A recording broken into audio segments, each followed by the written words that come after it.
So, Doctor, the first thing I'm going to ask you to do is introduce yourself and tell me your name, your title, and where you work. I'm Michael Zinner. I'm going to be, Say doctor. oh, sorry. I'm Dr. Michael Zinner. I'm going to be the CEO and Executive Medical Director of the Miami Cancer Institute. Let me consult on something. Yeah, let's use the present tense. Oh, right. Yeah, Okay, okay. yeah, Okay, let's use present tense. okay. You're already the CEO. Right, right. Let's just do the interview as though you're the CEO. I'm Dr. Michael Zinner. I'm the CEO and Executive Medical Director of the Miami Cancer Institute. So, doctor, what drove you into medicine? Well, I didn't originally want to go into medicine. Originally, I wanted to go into engineering. And in fact, I started off being an engineer. And then as I went through engineering school, I became interested in biomedical engineering and then ultimately went off to medical school. Doctor, they informed me that they want you to repeat the introduction. Okay. And without saying the, Without saying the Miami Cancer Institute. Okay. Just Miami Cancer Institute. I'm Dr. Michael Zinner. I'm the CEO and Executive Medical Director of Miami Cancer Institute. Great. So, doctor, tell me a little bit about your background. Where do you come from, and what drove you down to Miami? What brought you down? So I was born and grew up in Miami. I went to local schools. I went to Shenandoah Elementary School, Ponce Junior High, and Gables High School. And when I finished here, I wanted to go up north. I thought I would be great to go to college up north. So I went to Baltimore, Johns Hopkins. What I didn't know was Baltimore was not the north. And I didn't discover that until much later. And then finishing that, I went to medical school at Gainesville, the University of Florida. And so, tell me a little bit about, I guess, your specialty and why you went into your specific field. So in medical school, I became fascinated by surgery. It was just a great field, all-encompassing. I got to see, in surgery, it's different than other parts of medicine. You get in there, you have a problem, you make a decision, you get to see the results of your decision, and you get to see whether or not you made the right decision. If not, you make another decision. Well, that was very rewarding for me.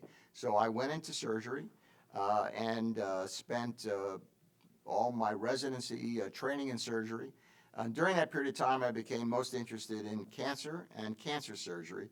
And I really was kind of a guts and glands surgeon. That is sort of from one end of here to the other end of there.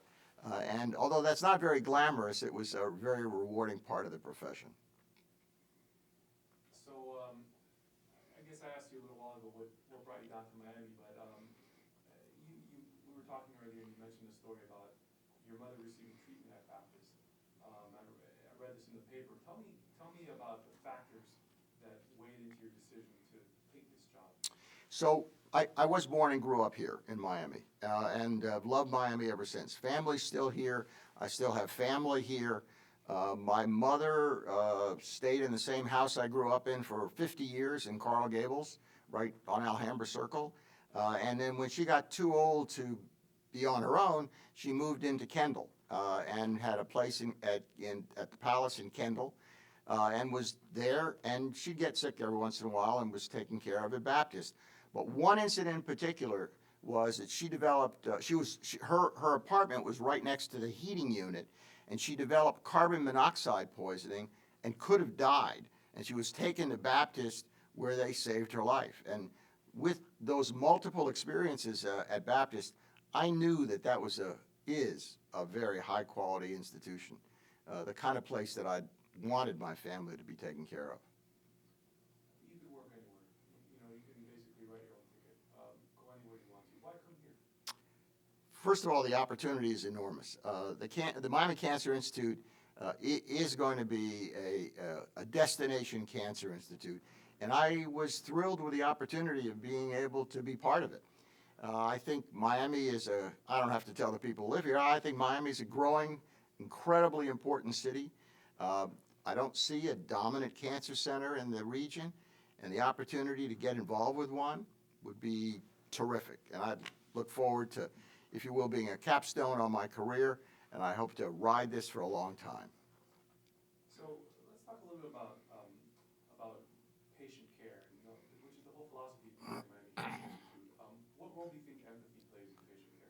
Oh, empathy and relationships are all about cancer care. Cancer care is not so episodic, like if you had pneumonia, you get treated and you go home. Cancer is longitudinal care. Cancer is, once you have that diagnosis, you kind of have that diagnosis forever. So the kind of caregivers that understand that get involved with you, get involved with your family, that's the kind of care that you want to see delivered in a cancer center. And that's what we're going to do. What's the importance of quality of life in your opinion? Quality of life is a very important part of how patients get treated. Patients need to be able to make decisions about what kinds of care they want so that they can determine the quality of life they want. Some want everything done, whatever it takes, no matter what happens, and others want their care to be associated with something that gives them just that, the highest quality of life, even if it doesn't mean the longest life. And I think that all needs to be taken into consideration when treating cancer patients. Is there any one patient that stands out in your memory that you treated and whose life you affected in a positive way? Yeah, there is. So when I was on the staff at Johns Hopkins in 1987, I was sent a patient that had been turned down by every other senior surgeon at the time, and I was a relatively junior surgeon.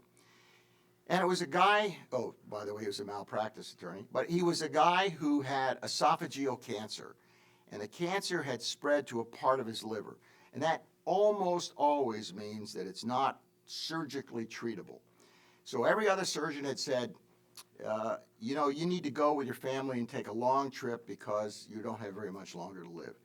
And he came to see me, and I said, well, I could be very aggressive, but I can't promise you an outcome. And all he asked was, because he couldn't swallow, was to be able to go to a special restaurant that he liked and have dinner with his family. And I said, that I can promise you, but longevity I can't. So I did the operation, the big operation, took out thises and that's, and then I moved away. I went to UCLA. And I got, about a year later, I got a bottle of Dom Perignon champagne on New Year's Day saying, I'm still here. And that was from that patient, and it was so gratifying. It even chokes me up today. But more importantly, I got that bottle of Dom Perignon for the next 21 years. And finally, I still get choked up about it. I got to go back and see him on the 20th anniversary of his operation, and he should have been dead long ago. So why do you do what you do? For that. I do what I do because every once in a while you get to hit a home run. Is that what cancer treatment is about, trying to hit more of those home runs? Yes, it is. And tell me about your vision for the Miami Cancer Institute. It sounds like you bring some real passion into it. You want to take a moment, Doctor? Yeah, I do. I'm surprised how that story still brings me up. Yeah, that's good. Ready? Okay, here we go. Roll sound, roll speeds. Okay, so let's switch gears a little bit, Doctor. Tell me a little bit more about the Miami Cancer. What is the Miami Cancer Institute? Well, the Miami Cancer Institute is going to be, Miami Cancer Institute is, let's start that again. The Miami Cancer Institute is a destination for cancer care, both for the region and ultimately I'd like it to be for the hemisphere because it's going to be a place for specialists. One of the things I had the opportunity to do in my previous job was to put together specialized disease centers where a patient would come in and have the opportunity to see more than just one doctor at a time. The opportunity to see if they had, let's say, breast cancer, to see a medical oncologist, a surgeon, perhaps a radiation therapist, so that we would design all of the care around the patient as opposed to designing it just around the doctors. And that experience lets the patient know what the alternatives are going to be and where the treatments can go if they choose. What will an institute like this mean to our community and to the region? Well, it'll raise the level of care. Say the Miami. I'm sorry, the Miami Cancer Institute will raise the level of care, I hope, in the entire community, to raise it to a patient-centered, family-centered episode of care that will be continued even after the treatment, the acute treatment for whatever the tumor is. What sets it apart from its competitors? The thing that'll set the Miami Cancer Institute apart from anywhere else in the region, Doctor, let's say, I think what sets it apart, not what will set it apart. I keep forgetting that. Okay. We ain't there yet. Remind me. The thing that sets the Miami Cancer Institute apart from other cancer institutes is probably the patient experience. The patient experience is a beautiful setting designed around the patient and the family, and with the very special things in mind that patients need when they're just desperately ill. An attractive environment, easy in, easy out, highest quality physicians in the region, maybe in the country, to be able to provide their care. Talk about the Memorial Sloan Kettering partnership and what that means for the program for patients. Memorial Sloan Kettering is going to have, start over again.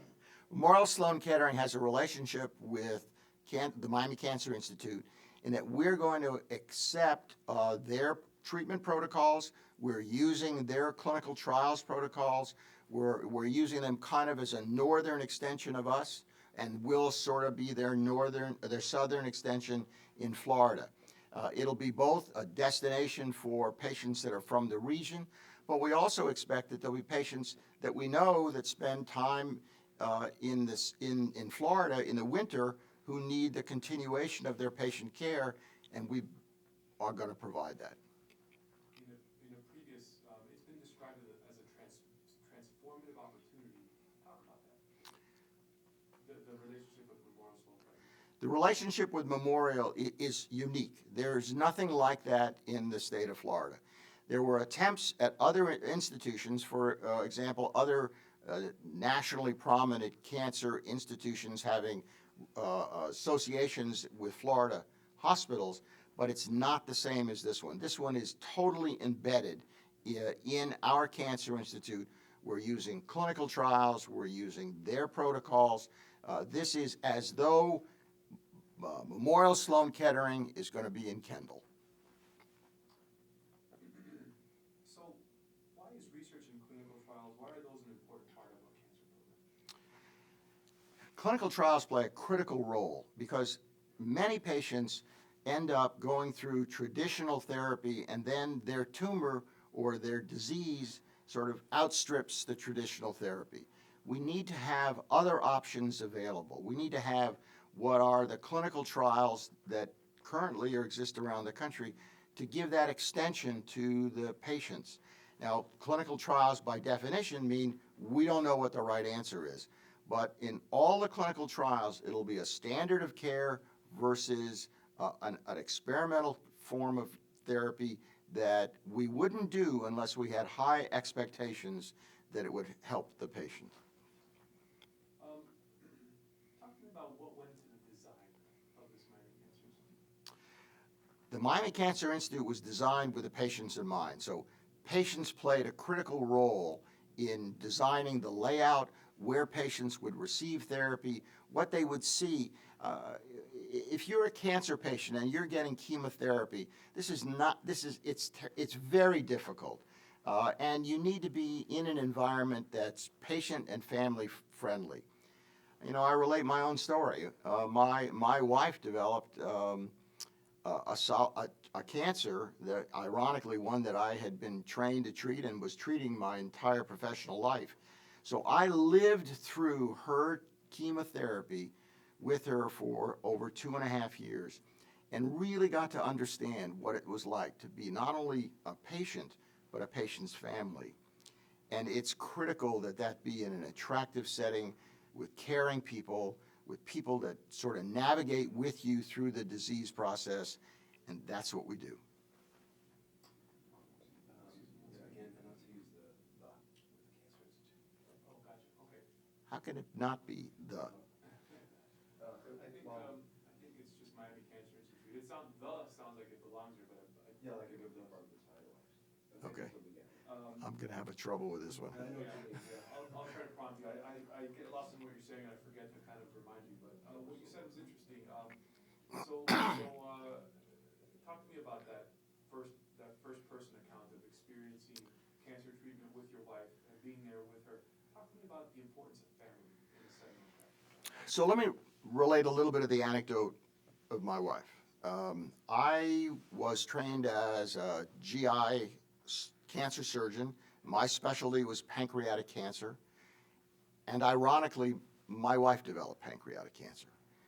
I didn't operate on her, but I made sure I knew the surgeons. But I also had to deal with her through the process of chemotherapy and radiation and all the side effects that go with it. I became her home TPN nurse. I became her home health care.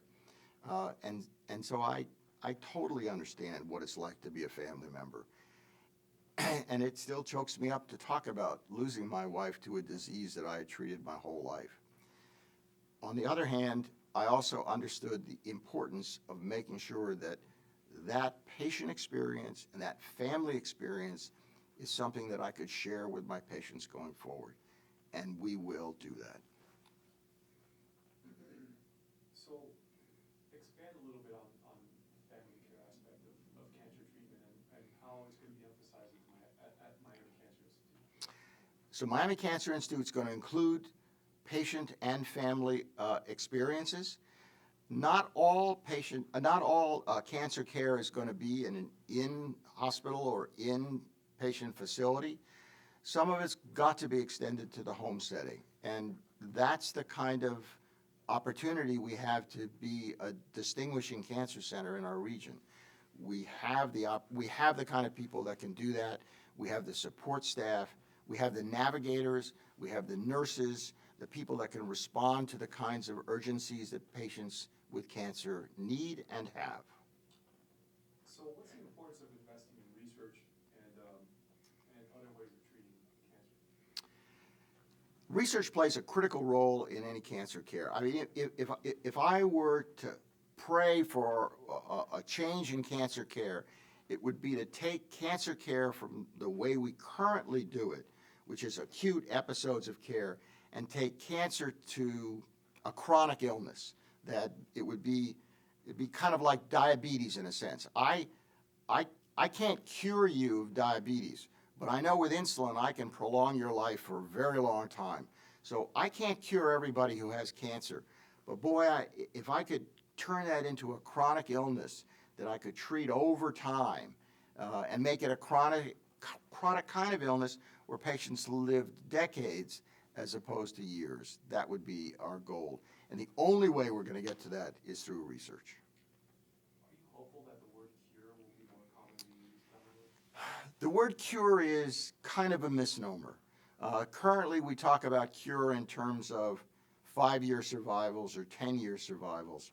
There are going to be patients that will never have to worry about their disease again, but that'll be a rare patient. Most patients who have cancer have to have vigilance in survivorship and make sure that their tumor doesn't come back, or if their tumor did come back, we knew how to treat it and got to it early. So I want to be careful about the word cure. In medicine, we use the word cure in terms of years of survival. It's different than benign diseases, but I would hope, yes, that we would have that kind of cure that turns this into a chronic illness. So what's your grand vision for Miami Cancer Institute? Miami Cancer Institute will be, one, a destination let's go back again.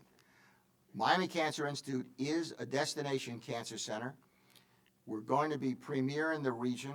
I hope to be premier in the Southeast.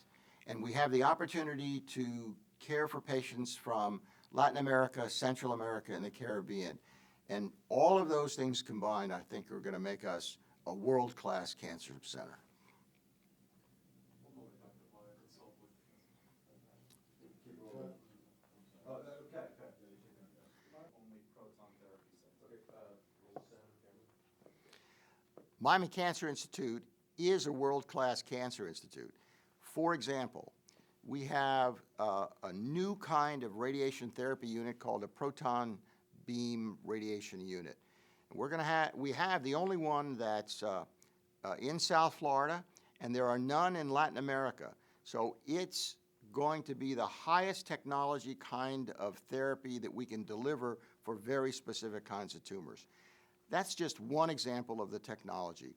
The other kinds of technology are underway and being planned are bone marrow transplants. And one of the reasons we think we're going to be a center for bone marrow transplants is because that is a time and a place where patients have to spend a lot of time in a hospital, 4, 6, 8 weeks.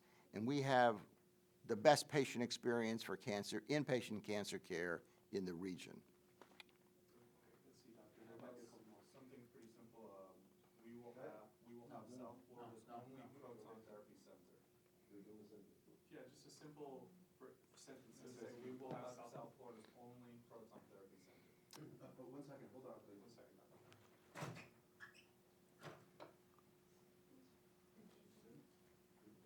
We're just tying up these loose ends. These are kind of sound bites. Little sound bites to sprinkle in for videos and things like that. How do you feel about it so far? You tell me. I don't think I forgot about the restaurants. You're going to talk about that before this. All right. Yeah, 1 minute.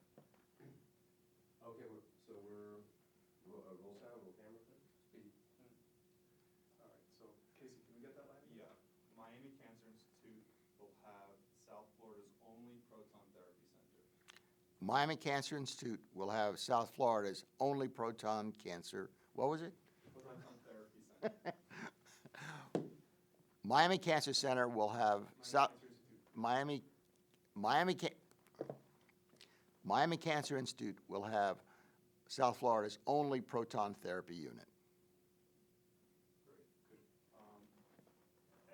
Last, we want to have something along the lines that we'll have such a broad range of services. We'll have such a broad range of services that patients and their families won't have to leave South Florida for cancer care. We have such a broad range. Back up. Miami Cancer Institute will have a broad. Miami Cancer Institute has a broad range of cancer therapies so that patients who live in South Florida won't have to leave the area for their cancer care. Can you do that one more time, but just kind of, I know you're trying to repeat back what I'm saying. Don't worry so much about saying my exact words, but just the idea that it'll be so comprehensive that patients won't have to leave South Florida for cancer care. Miami Cancer Institute is a comprehensive cancer center that will provide the kind of care so that patients in our region don't have to leave for any kinds of cancer therapy anywhere. Good. Doctor, before we wrap, I really want to, just to get a little bit about your non-medical life. Talk a little bit about your family and about your experiences with your mother and your wife. But talk to me about your interests outside of medicine right now. It sounded really interesting to me about your fascination with restaurants and cooking and food. Tell me a little bit about that. What do you do? So some of the things I do outside of medicine, beside having 5 grandchildren, which is nearly a full-time job, I'm interested in food and wine, and I've gotten interested in the restaurant business. So several years ago, I helped open a restaurant in Boston, then a second, and now we're going to open our third in the spring. And I understand you've gone on some. It's present tense, not past, not No, future that's tense? fine, that's fine. Okay. Okay, last question. Tell me about the culinary tour you took. This is an interesting thing. So as part of my interest in restaurants and food and wine, I had the opportunity about 10 or 15 years ago to be a line chef at a 4-star restaurant in New York. And I took nearly a month off to work as line chef. They didn't know who I was, and they didn't know what I did, but it was a great experience, and I learned a great deal. And from that, I had the opportunity to get involved in opening some restaurants. And I took care of about half the chefs in Boston when I was there. That's great, Doctor. I think we're good. Yeah, Baptist Health. Okay, well, I'm Dr. Michael Zinner. I'm the CEO and Executive Medical Director of Miami Cancer Institute, a part of Baptist Health South Florida. That was good, but this time instead of saying a part of Baptist Health, say at Baptist Health South We Florida. want to do part of now. Oh, part of it? Okay. They like it better. Then we're good, that's it. Yeah. We're wrapped, Okay. doctor. Okay. Go ahead again. Okay, got it, thank you. Okay, sir, who are you and what's your title? My name is Brian Keeley. I'm President and CEO of Baptist Health South Florida. Tell me, what is Baptist Health South Florida? Baptist Health South Florida is the largest not-for-profit faith-based organization in South Florida. We were founded about 50 years ago as a single institution. Now we have 7 hospitals. We have 40 to 50 outpatient sites scanning, running from the Keys all the way through Palm Beach. What would you say is the reputation? I think it is the preeminent institution in South Florida for healthcare, where people go to seek the very best healthcare available in the United States today. And why are you growing it? Why are we Why are you growing it? Why is it a growing brand? growing it? Or why is it a growing brand? In other words, there's a lot of brands that don't grow, including in Yeah. healthcare. Why is Baptist thriving? I think Baptist is thriving because of the reputation that we have in the community and people reaching us to us, which is one of the reasons we ended up in Fort Lauderdale and going into Palm Beach. People have asked, why isn't Baptist Health up in the north part of the county? Why are we not up in Fort Lauderdale? Why aren't we up in Palm Beach? And we responded to those needs. So there's a lot going on. One of the big things going on is the Miami Cancer Institute. What is that? The Miami Cancer Institute is probably the most significant project we've ever undertaken in our entire history, and certainly in my history at Baptist Health. It is close to a $500,000 enterprise. The concept was to build a world-class destination cancer center that would serve not only the people in South Florida, throughout the state of Florida and the Southeast, but also Latin America and the Caribbean. Let's do that one again, because I think you said $500,000 enterprise. Oh, sorry, okay. The Miami Cancer Institute is a close to a $500 million enterprise, a world-class cancer center, destination cancer center that's designed to serve the needs of the people not only in South Florida, but throughout the Southeast United States, Latin America, and the Caribbean. And why did Baptist decide to build it? I think because over the last many years, we had people who determined that they didn't have the level of cancer services in South Florida that their conditions required, and they sought health care elsewhere to some of the top cancer centers in the United States up north. And because of that, we had more people ask us, why doesn't Baptist build a cancer center? And so we responded to those needs. We had people that were involved, including physicians and board members and patients that were current cancer patients, cancer victims, or recovered cancer patients, who came to us and said, we don't want to go up north for our cancer care. Can't Baptist deliver those services locally? And so we made a very major commitment a number of years ago to build a world-class cancer center. And that was at a level that would preclude them and have any need to seek services up north. They have those services available in South Florida. What would you say sets the Miami Cancer Institute apart from other cancer treatment centers? I think that we wanted to design a cancer center that would be at a level and provide such a broad range of services that people would no longer have to leave South Florida to access those services. And what that meant was that we needed to have a full range of diagnostic and therapeutic regimens, including proton therapy and cyberknife therapy and gamma knife therapy, full range of chemotherapeutics, and a full range and broad range of specialty services. We also wanted to be very involved in research for the level 2 and level 3 studies that would be accessible to our patients and to our physicians. Why is research such an part of this? I think people, when they realize they have cancer, many times there aren't treatments that are available for them unless they go through a research protocol. And we wanted to make sure that we had those research protocols and those studies that were available to our patients and to our physicians. You mentioned proton therapy and some of the other technologies. How does that set, how is that going to set Miami Cancer Institute apart? And what is your outlook for the future in terms of the technology that's going to come into the mix?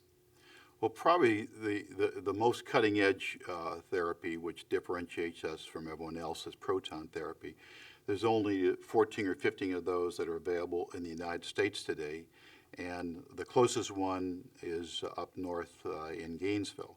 So when we establish the proton therapy in South Florida, we will be the only ones in the southern part of Florida that have that, and the only ones in Latin America and the Caribbean. And it's self-funded from what I understand. How is that different from other models? Self-funded, what do you mean by that? Well, Well, that's probably more of a financial thing. We're not borrowing money for it. Is that of interest to anybody? I don't think so. all right, let's talk a little bit about the pediatric oncology program. What do you think makes it unique, and what are we doing or offering, what is Baptist doing or offering that others are not? Well, I think with pediatric oncology, the key differentiator, again, is proton therapy. And proton therapy is a very, very precise form of radiation therapy where there's no peripheral damage to the tissues surrounding the tumor. And it's particularly important for children because of the age of the children. So essentially, one of the key applications for proton therapy will be for children, and we'll be the only ones in South Florida, in Latin America, and the Caribbean to be offering those services. My next question is, and this speaks to the heart of what we've been doing here, talking to so many doctors, but how are you building your clinical teams and doing your physician recruitment? And on that note, we've interviewed many doctors who've come here from all over the world to work here, and they all have their reasons, but it all revolves around quality of Baptist. So how do you do your physician recruitment? Well, we've hired the largest and most prestigious oncology group in South Florida. We did that last December, and we're in the process of building onto that group now, not only from the clinical side, but from the research side. And we're recruiting people from all over the United States and actually around the world, people that want to come into a world-class cancer center. A lot of people want to come to Miami. Miami is now a global city. It's a very exciting, very dynamic city to live in. But I think a lot of people are attracted because it's Baptist Health. I think our quality is known throughout the United States. We have a national, international reputation. I also think that it's our not-for-profit, faith-based focus in the sense that we're a not-for-profit organization. We're here to strictly serve the community and our patients. We have no shareholders. We're not a not-for-profit organization. So our patients come first, profits do not come first. And I think that's a huge attraction to many, many doctors. How does that nonprofit, faith-based outlook guide your vision for the company? I think is the foundation for every decision we make. Instead of looking at a return on investment or what's going to be the advantage to the stockholders, our single focus on what's in the best interest of the patient and what's in the best interest of the community.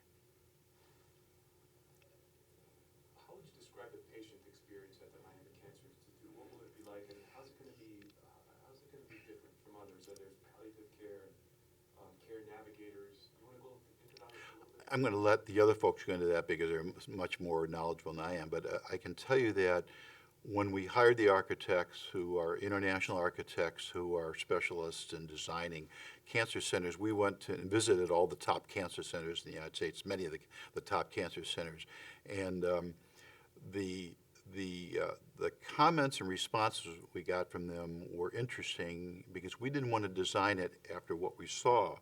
We wanted to design it in the way they thought a world-class cancer center ought to be designed. And we had so many comments from them that their cancer center existed for maybe 20, 30, 40 years, and they couldn't replace it, so they had to build onto it.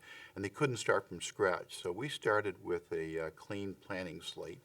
And our focal point was not a provider focused cancer center, but in fact a patient and a family focused cancer center. And so it's called patient-centered care. And so in this entire process involving our architects and our engineers and our physicians and our nurses and our technicians, most importantly, we had patients involved in the design process from the very beginning. We had board members that were cancer victims, and we had our own employees that were cancer victims, and we had patients that were being currently treated and were previously treated by our oncologist involved in the design process. And that was very, very enlightening, was probably the best decision we made. So I think that when you see this iconic building, and it will be an iconic building, it is very focused on what's best for the patient in terms of the patient focus. From the time you go into the entrance with all the glass 3-story lobby to the treatment floors where the infusion rooms where people spend a lot of time, the patients didn't want to have those on the inside of the building. They wanted to have those on the exterior of the building with a lot of glass. So we designed this thing in terms of the patient flow from the time the patient went in to the time the patient left, and especially the time that the patients are treated. And in the case of infusion therapy, which takes a lot of the time for the patients, they wanted to be in an uplifting environment with a lot of natural light, with some privacy, with removable partitions and what have you. We could talk to the patients next to them, or if they didn't feel like talking, they could have some privacy. But to have a very, very nice view, they could see the sun going up, the sun going down. They wanted to have outdoor patios that they could leave the air conditioning and enjoy the outside and watch the trees and the birds and what have you. And it was a very human dimensional experience, and it was probably the best process we went through. Sounds like a forward-looking project that takes into account what cancer treatment could evolve to into the future. Would you say that? Well, I think we designed it with every technology known to mankind, realizing that there will be changes, and the changes will be not only on the technological side, but it'll also be on the data analytics side in terms of big data, Watson IBM crunching trillions of pieces of information. That's going to be very, very important part.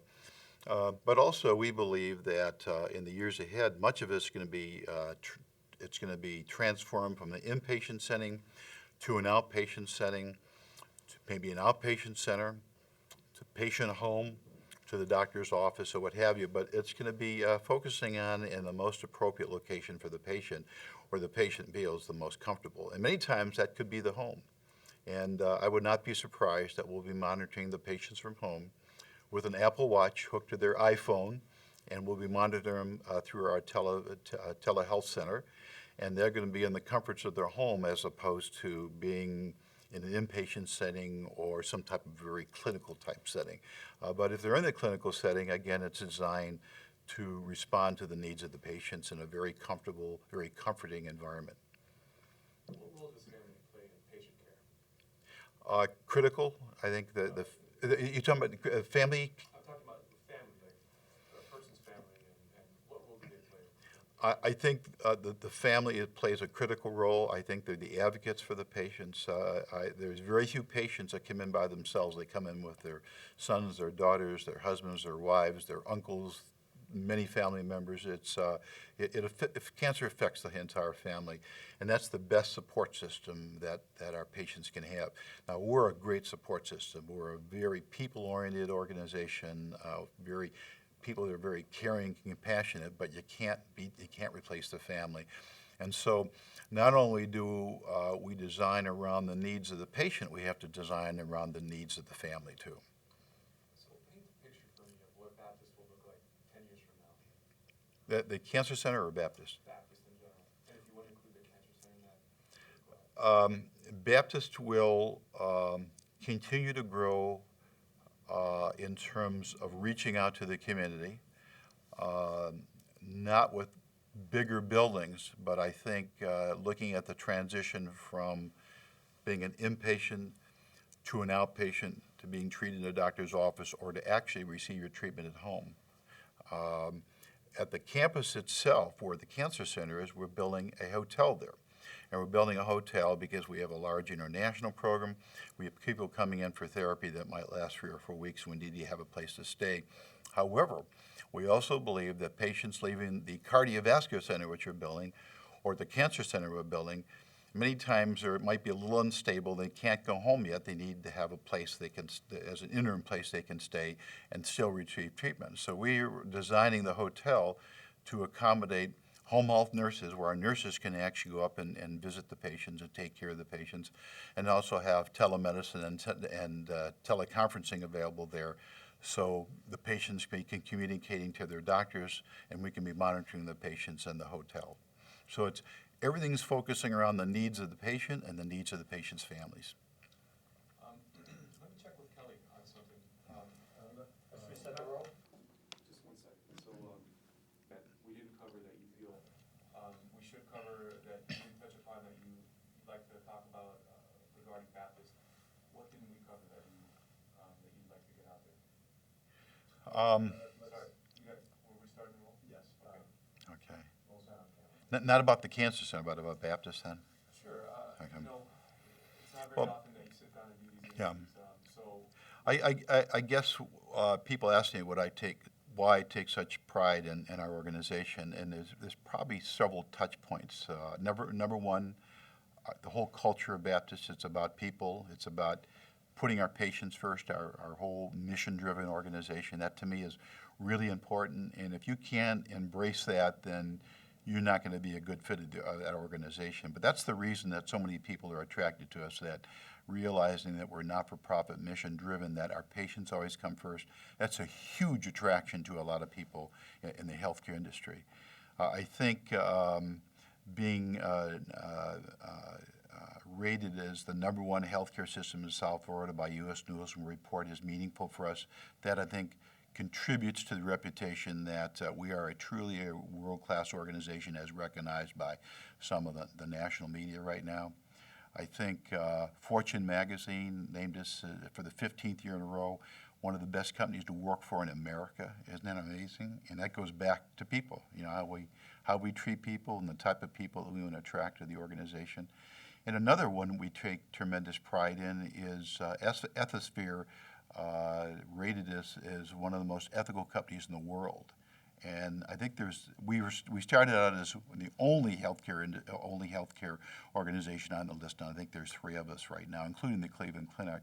I think that tells people an awful lot about the ethics of Baptist and about the culture of our organization. It really starts with our board as a not-for-profit. A lot of people don't realize that of our board members, they serve without any compensation. The only compensation they get is a free meal once a month, usually a pretty good meal. And the other compensation they get is the internal satisfaction of doing something really good for society and for the community, and that's where it goes back to the decision-making, what's in the best interest of our patients.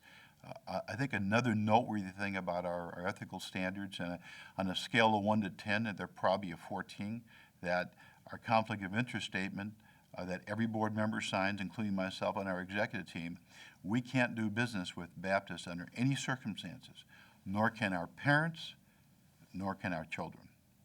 And most of the people out in the community would not be able to serve on our board because we're the largest employer, the largest private employer in South Florida. We do business with so many people down over here. Most people do not qualify because we do business with so many people. So it's an interesting dilemma we have to reach out to people who can serve on our board, but having an organization that has the highest integrity says an awful lot. And it says a lot to the community, it says a lot to our patients, it says a lot to our vendors, that it doesn't make any difference who's on our board. We don't do business with anybody on our board. Everybody is treated very fairly, and we have a strong bias for keeping our business and community and dealing with the local vendors. The doctors we've had interview have really spoken highly of Baptist and the reasons for wanting to work here. Mm-hmm. And I think the integrity organization is at the top of that list, and where it's going. Mm-hmm. It's got an incredible future from what they say, and some of the young doctors are eager to work here and to build a career here and think that it's Yeah, I think with the younger doctors, I think we're seeing this huge transition in healthcare right now. We're going through massive reform, not just because of the Affordable Care Act. You know, the Affordable Care Act was passed almost 5 years ago. But a lot of people don't realize that that was the largest piece of legislation ever passed by Congress, more than 1,000 pages long. It's a $1 trillion bill, and the implementation period is 10 years. So we're only 5 years into it. We have 5 years to go. So that's going to have a profound impact on the way healthcare evolves in the future, how Baptist evolves in the future. And I think one of the outcomes of that is going to be physicians coming up right now who are finishing their fellowships and residencies. There's not going to be a lot of people in private practice. It's too difficult out there. The demands of the job, the requirements to operate a private practice with technology and understanding all the new regs, the thousands of regs that are coming down the road, it's so difficult, it's almost impossible. So a lot of them are joining organizations like Baptist Health to join the Baptist Health Medical Group. And we're blessed with a doctor by the name of Dr. Bernie Fernandez, who is the former CEO of Cleveland Clinic Weston, who joined us a couple of years ago. And when Bernie and I first met, we sort of hit it off, and I thought, what a great doctor he is. And he said, you know what I really like doing? I really like running physician practices. He likes to be involved with the clinical side of the operation with our physicians. And he's been an iconic leader for us, amazing guy. And the ability to attract all these young superstar physicians are some of the best physicians in the country. That's what our job is right now. Don't go to Chicago, don't go to Boston, don't go to LA. We want you down here in Miami. So we've got all the cards down there. We have a great city, a very dynamic city. It's world-class right now. We have great weather, but we've got a world-class health organization, a world-class cancer center that we believe will attract the very best and brightest. That sound good? Let's check in with Okay, so let's start with the basics. Who are you and what's your title? I'm Wayne Bracken. I am the Chief Operating Officer for Baptist Health South Florida. Give me an idea of where Baptist has been and how that has shaped where it's going. So Baptist Health started out originally as a group of hospitals, significantly concentrated in Dade County, now has spread down into the Keys as well. But we started out as a group of very good hospitals who were actually at the time competitors of each other, and decided to come together to, under the vision of Brian Keeley, to create a premium brand in healthcare for the people of South Florida. So, and by that we mean focusing on the best possible outcomes for the patients, creating an environment that the best physicians would want to practice in, which is a result of having the best staffing, best nurses, the latest technology, the best facilities, all of those things in combination, particularly with the people that we bring to Baptist Health, really did achieve that vision. And it does set a platform for us going forward as we continue to try to elevate the level of care that we're providing. Where does the Miami Cancer Institute fit into that platform for leading the organization into the future? I think the Miami Cancer Institute is really the ultimate expression of the concept of trying to create a premium healthcare environment for Miami-Dade County. Actually, in this case, for South Florida and internationally into the Caribbean, Central and South America. The Miami Cancer Institute is first a consolidation of all of the activities around cancer care that are currently done in multiple locations around South Florida at Baptist Health South Florida facilities. So it's all brought together into a single location for the convenience of the patient and for the efficiency of the physicians who need to communicate with each other in a multi-specialty way in the same building. Beyond that, we're adding technology in the form of proton therapy, which is a fascinating and rare modality of radiation that is currently available nowhere between North Florida and actually all the way through Argentina. So it's a much needed and greatly valued therapeutic technique for the cure of certain specific cancers. That was me with the, Hold please to fix the shirt a second. okay.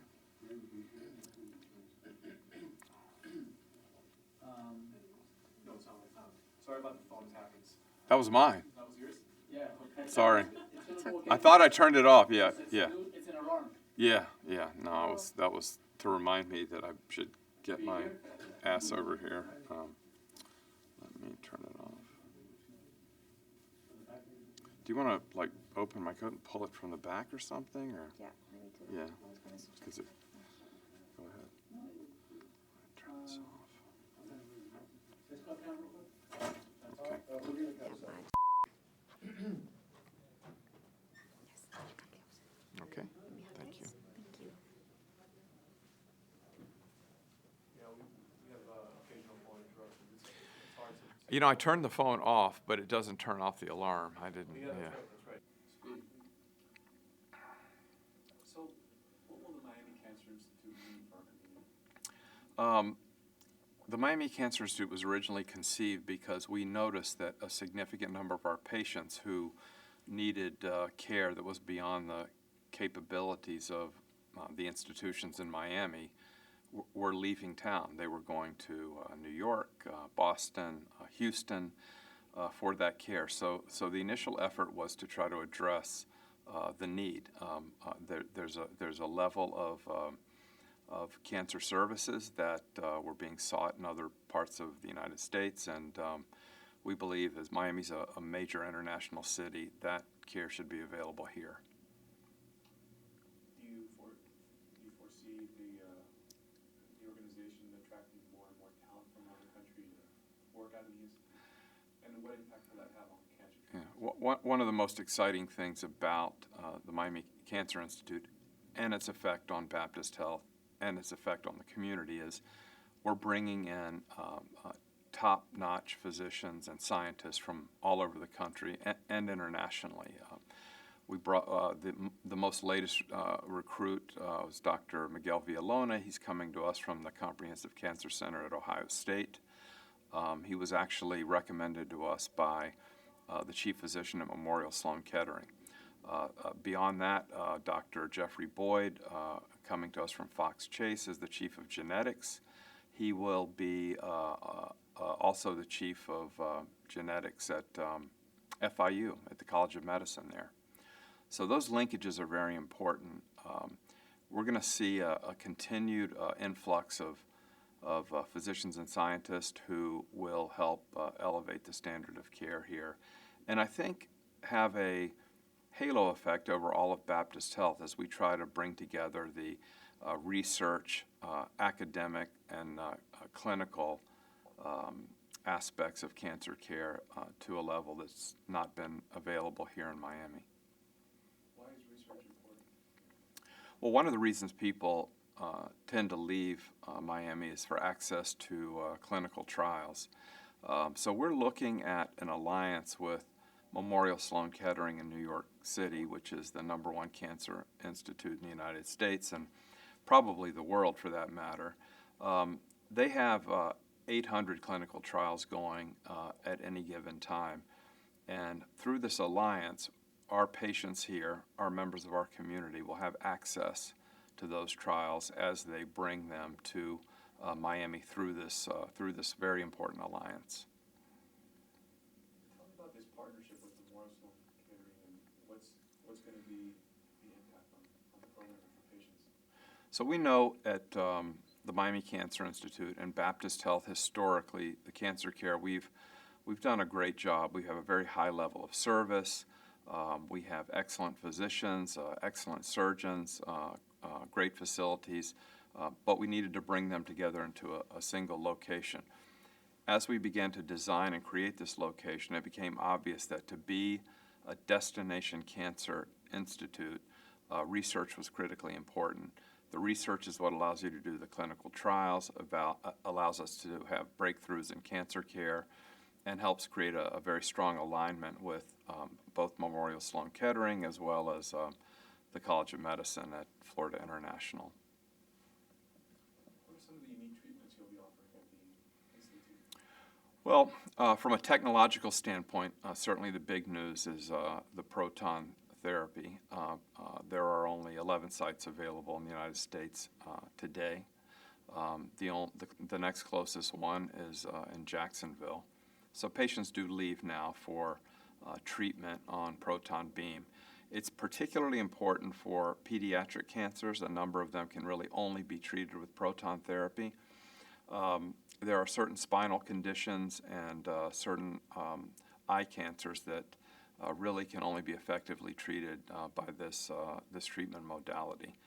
So having that here, of course, is a game changer for South Florida. As importantly, as we in South Florida see the Caribbean and Central and South America as part of our community, there are no proton therapy devices in that region. So we will be the focal point for that technology and that level of cancer care all the way from South Florida through South America. You mentioned pediatric oncology. Tell me what plans are in the works for pediatric oncology institute. We have a very strong relationship with the premier pediatric oncology group here in South Florida. We expect that they'll be very significant participants in the Miami Cancer Institute. Dr. Durid Dagestani has led our pediatric oncology program and will continue to be a very major part of that. Of course, the proton will attract a lot of pediatric activity as it is a rare technology and not commonly available. We most recently announced an exciting partnership with the Live Like Bella Foundation. They contributed $1 million to the Cancer Institute in order to establish a pediatric program around the proton. How are you building your clinical teams? Tell me how you do physician recruitment. Well, the first and most important aspect of our physician staff for the Miami Cancer Institute was to bring together the medical oncologists who have served Baptist Health and South Florida for so many years. Advanced Medical Technologies, that's not right. Advanced Medical Specialties is the name of the group, led by Dr. Lenny Kalman and Dr. Grace Wang, Dr. Sid Venkatappa. They are 23 medical oncologists, 5 radiation oncologists, and to bring them on board with this project as the founding physicians and becoming part of the Baptist Health Medical Group was critically important to the success of the project. They are the physician foundation that we will work off of. We expect that we will soon be bringing in a team of nationally known GYN oncological surgeons, and then we're recruiting the scientists that we need from places like Memorial Sloan Kettering, Fox Chase, universities all across the United States. What do you think the patient experience will be like at the Cancer Institute? I think in the end, the magic of the Miami Cancer Institute is going to be to take the extremely high levels of patient service that we have now, and we'll marry that to the technology, the science, the physicians, and the research that we're bringing to bear on this disease. You can find any one of those given individual parts at many places, but all together where a patient can have the latest technology, the latest clinical trials, access to the research, access to the skilled surgeons at the very highest level of service that they're used to from Baptist Health. It really is the magic combination for cancer care. Please hold a second. I'll hold a second. A little touch up here. So we're holding a second. That's good. Good. Good, good, all right. Dr. Boyd is confirmed for tomorrow. Oh, very Ask good. and you shall receive. Hey, he better come. There's no genetics lab yet. I'm not sure what he's doing over there. Okay, right, what else do you have to do? Don't tell him I said that. Of course, he's building a genetics lab. That's right. So virtually.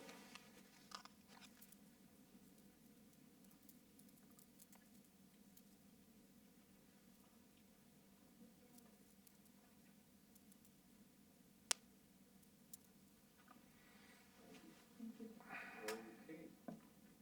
Roll sound and work on it.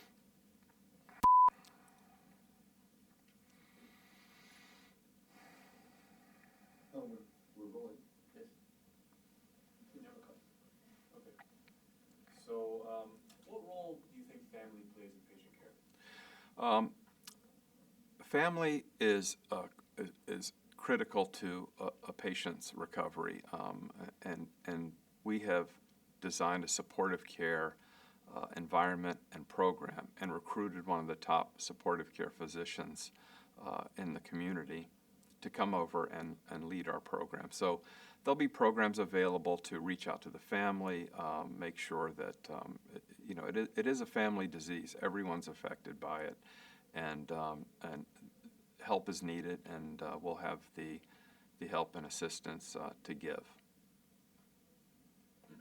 So, paint me a picture of your vision for what Baptist will look like 10 years from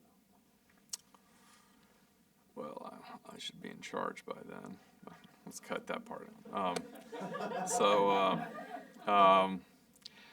So I think Baptist Health will continue to advance its mission to the community, to serve the entire community at every level. That's what we do now. That is the heart and soul of what Baptist Health is all about, and that will continue to be the case. Leveraging off of the Miami Cancer Institute, the Miami Cardiac and Vascular Institute, Miami Orthopedic and Sports Medicine. These are all centers of excellence that will become the destination location for patients who need those services. Today, people do frequently leave the community. We want to reverse that trend and have people coming to Miami for health care, thinking of it in the same way that they do when they go to New York City, Boston, meccas like Houston for health care. We have the foundation to do that. You'll see that start to take root over the next 5 years, and expect that our superior geographic location will make it, with the combination of the doctors, facilities, and technology, it'll be the place to go for health care. Let me check with Kelly. I think we. Just wanted, I love that last statement about the superior geographic together. Could you say that one more time? Say it better? No, you said it right. Just make sure Yeah, you get okay. it. Let me ask you too, do we want to talk about the investment in, as far as the size and scope of the Cancer Institute? So, I mean, so, okay, we'll do that. So, what was that question again about the future of, okay.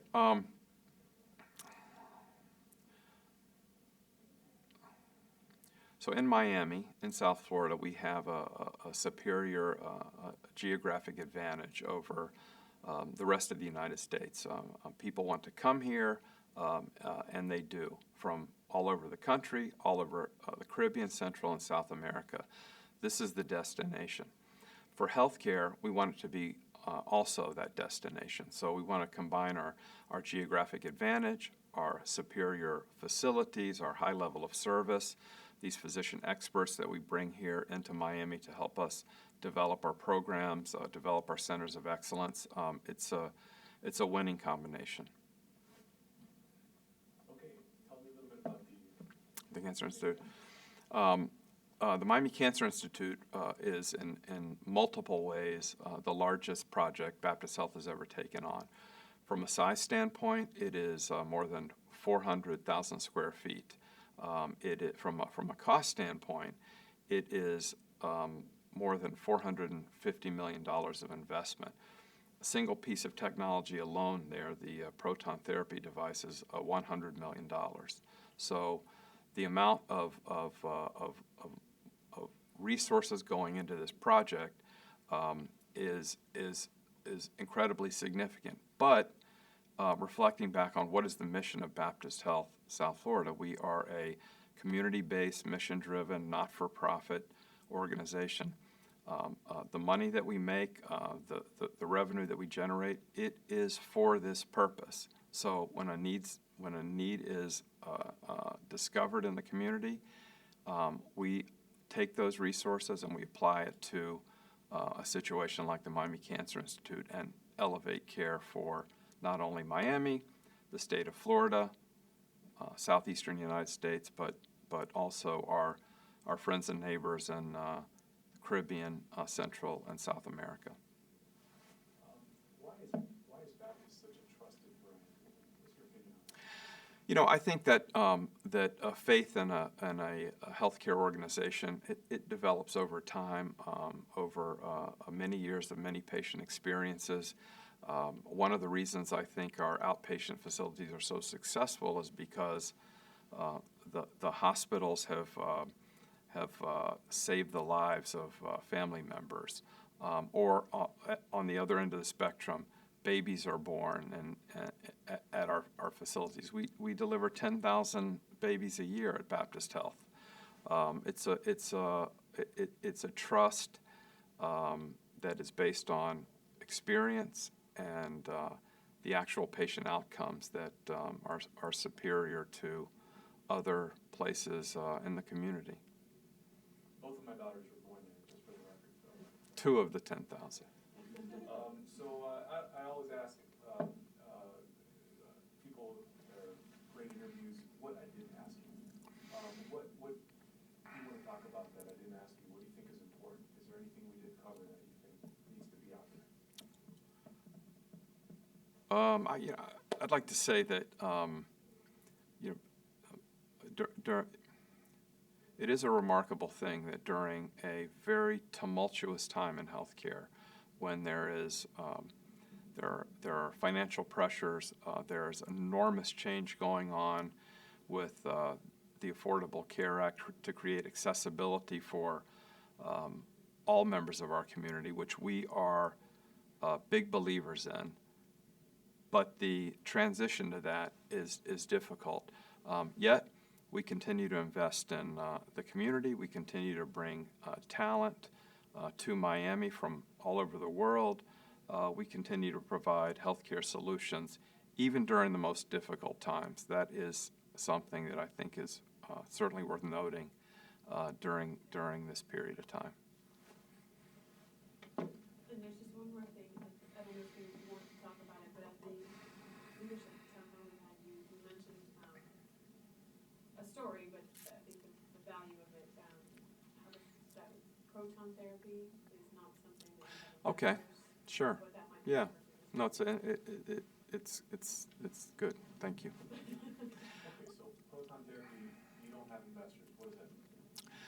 So one of the unique and interesting things we've discovered about our bringing proton therapy to Miami is, as we looked around the country to see other communities developing the same technology, we're trying to find a leader for that division. We had a gentleman interviewing in the last few weeks. He's leaving a very prestigious academic institution to consider coming here to the Miami Cancer Institute. So, of course, I asked him why. He said that this is one of the few, maybe the only proton therapy project that is not relying on outside investors, investment bankers, for-profit companies to develop the project. So, still, normally, that's not something the physician would be particularly concerned about. So, still, the question was why. He said he never wanted to be put into the position of having to choose between meeting the needs of investors and taking care of, let's say, a Medicaid pediatric patient who needed access to that therapy. The fact that Baptist Health was strong enough to be able to fund this $100 million investment itself without those external pressures was the greatest attraction to coming here. It's something we don't think about, but it certainly made the difference in his decision to come to Miami. Good? Good? Yes, I can do the media now here and bring on and have, Yeah, that would help. Yeah, we would just like you to smile a yeah, little just bit. smile for a few So, seconds. Okay. Since we've got roll camera and sound, please. So we do have a jester somewhere out there. Yeah. How we laugh. But, okay. Good? Good, thank you. Okay. Media now here and bring on and have, Yeah, that would help. Yeah, we would just like you to smile a little yeah, bit. just smile for a few So, seconds. Okay. Since we've got roll camera and sound, please. So we do have a jester somewhere out there. Yeah. How we laugh. But, okay. Good? Good, thank you. Okay. All right. Speedy. Okay, doctor, let's get started. Let's start with the basics. Tell me your name, your specialty, and where you work at, say, Miami Cancer Institute. Okay, yeah. My name is Dr. Leonard Kalman. I'm a medical oncologist. I still practice a day a week at Miami Cancer Institute, and I also spend most of my time in the executive offices of Miami Cancer Institute, building the people and the programs and the services for the institute. Okay, that's great. Let's try that again. But Okay. This time, just tell me your name, your specialty, and your title with the Miami Cancer Institute. And say, I'm the, is it director? Deputy director. Deputy director of Miami Cancer Institute. Okay. My name is Dr. Leonard Kalman. I'm a medical oncologist and also the deputy director of Miami Cancer Institute. So, doctor, what is the Miami Cancer Institute? When you say that, what are you talking about? Well, it's funny. People talk about the big grand building that's going to be finished in December of 16, and that's what I say is the home of the Cancer Institute. The Cancer Institute is really the patients, their families, then all the physicians and all the other caretakers and the services and programs that we're going to provide. And give me an overview of what the Cancer Institute is intended to be. It's really intended to be a comprehensive destination cancer center. Let me stop you 1 second. Please. Doctor, I should say, people are not going to hear my questions. So try to include a bit of my question into the answer. Like, Okay. So say the Miami Cancer Institute is intended to be. Okay, no problem. Okay. So Miami Cancer Institute is intended to be a true destination cancer center, a destination for folks, patients with cancer in this region and really throughout Florida, southeastern U.S., and of course Latin America and the Caribbean. And why did Baptist decide to build it? I think several reasons. I think that while we have some competitors in the area, including the University of Miami, which has some wonderful physicians, no one really put together a combination of comprehensive cancer services and unparalleled patient service in one place. And we really felt that that was needed in Miami, and that's why it's being built. So what do you think the Cancer Center will mean to our community? I think it will mean basically that patients and their families and will have a place to have comprehensive cancer care, but also have unbelievable, unparalleled patient service, compassion, combined really with hope and innovation. Now, what sets it apart from other cancer centers and institutions? Well, I think, again, what we're going to try to focus on, and I keep repeating it, is unparalleled patient service. We want the patients really to be cared for with great compassion. And it's interesting, we've done a lot of research and found that while the quality of the physicians is very important, the quality of the clinical research is very important, the clinical trials, what patients want most of all is they want to have access, availability, treated with a personal touch. And obviously, we're going to have all the able people and all the technology and all the high-end clinical trials, but we initially and throughout the course of Miami Cancer Institute is going to we're going to focus on that unparalleled patient service. One second. Holding. Excuse me, doctor. Yeah. Because the camera angles are so tight, Yeah. you don't see your feet. If you could shift your weight less, Okay. it would be Just a little. It's a habit because of the bad back. It's okay. So on that note, talk a little bit about the Memorial Sloan Kettering partnership and what that means for the program. From the very beginning, we thought that we could accelerate our mission and vision by partnering with an academic center. And this is going to be a deep and functional alliance that is focused on two major things, aspects of care, the aspects of day-to-day care, and also focus on clinical trials. When the aspects of care at Miami Cancer Institute match those at our academic partner, then they're going to be able to send us their innovative clinical trials. What is the purpose and importance of research? That's how you improve the, yeah, clinical trials, clinical research. That's how you improve the course, the natural history of diseases. I mean, an example, a disease like melanoma that has spread to other parts of the body. 5 years ago, 7 years ago, patients might live a median of 3, 4, 6 months with that diagnosis. Now some patients are actually being cured. And this is all the result of basic research translated into clinical trials, and these clinical trials are done on patients, of course, and we prove that the disease is remitted, the natural history changes, they live longer, and some are cured. And so why such a heavy focus on research with the institute? We think that that's what the community lacks, and that's what patients want. They want innovative treatments, especially when they fail the initial treatment. And again, we advance the science of treating cancer. Talk to me a little bit about some of the advanced technologies. holding for 1 second. Oh, sorry, 1 second. Okay. Thanks. Say again? You still rolling, guys? Yes. Okay. Talk to me a little bit about some of the new therapies and treatments that are going to be available there. Well, perhaps the most prominent one will be proton therapy. We're building one of only still less than 30 proton therapy centers in the world. This will be the closest one will be Jacksonville.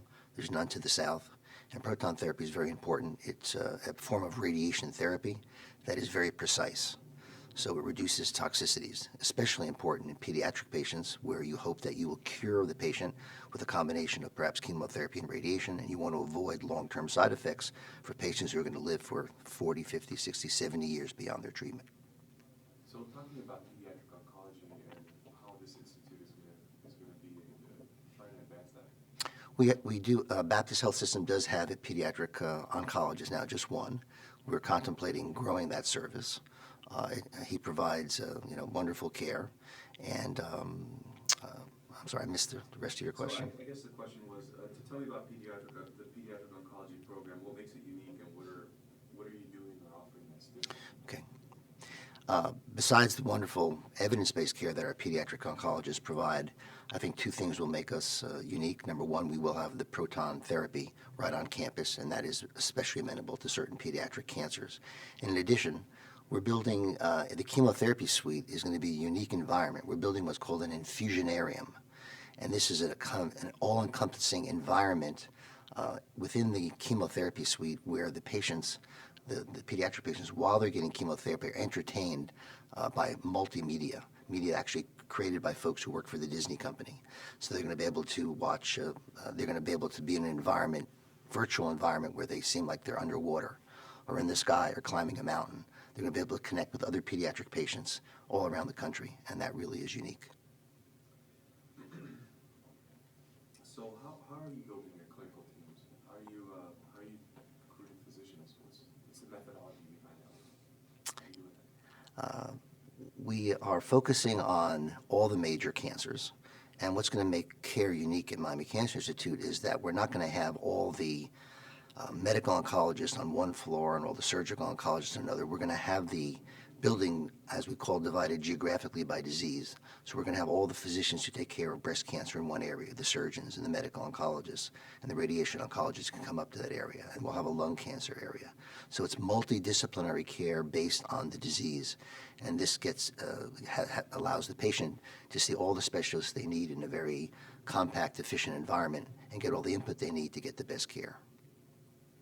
How would you describe the patient experience? What's it going to be like at the institute? The patient experience I would describe as being coddled. That's what we want. We want patients to be treated like I would like my mother or father or my wife or my children to be treated. We want people to be treated with that personal touch. So they will be, from the very minute they call in, they're going to be assigned a navigator who will navigate them through, a nurse navigator who will navigate them through the entire process, be available by cell phone, tell them where they need to go to their appointments, coordinate their care, answer their questions. From the time you pull up in the valet, we're going to have someone walk to the car and greet you and welcome you. And that's the type of personal touch that is needed. What's the importance of family in patient care? The family in patient care is often ignored. When a patient has cancer, the family has cancer too, and especially the significant other, the significant surrogate, whether it be a mother or father, partner, husband or wife. And so we need to pay special attention to them. They need to be educated. And indeed, you know, we have a wonderful cancer patient support services unit on the third floor of the West Wing, 8,000 square feet that we've designed with a different looking environment. And it has many areas of focus, 9 or 10, but one of those is actually caregiver support. We think that in many cancer centers, the caregivers don't get the support that they need, and we're going to focus on that.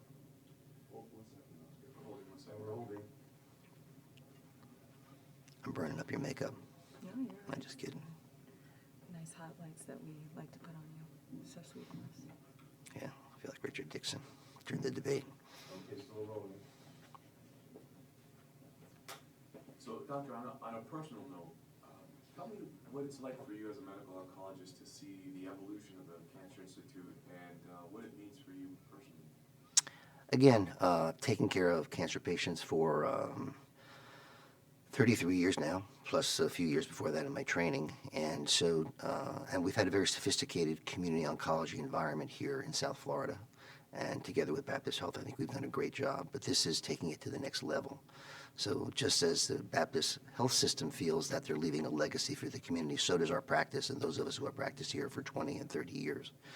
I think because of our experience, we know how to build a cancer institute and what the components are. And so we're focused on that, leaving something that will be here for the community for many years after we stop practicing. Doctor, tell me a little about yourself. Where are you from originally? How'd you end up practicing medicine here in Miami? I'm a native of New Jersey. My father actually was the only one of his family who went to college. All his other brothers came over from Europe and did not. Went to undergraduate school in that age in the 1960s. Either became a lawyer or a doctor. That was, at least in my mind, was my choice. Probably would have been happier becoming an investment banker. But I decided early on to go to, even though I majored in political science, I decided to go to medical school. And shortly after being in medical school for a number of years, I wanted to be what I called, a kid with my son who's a physician as well, a real doctor.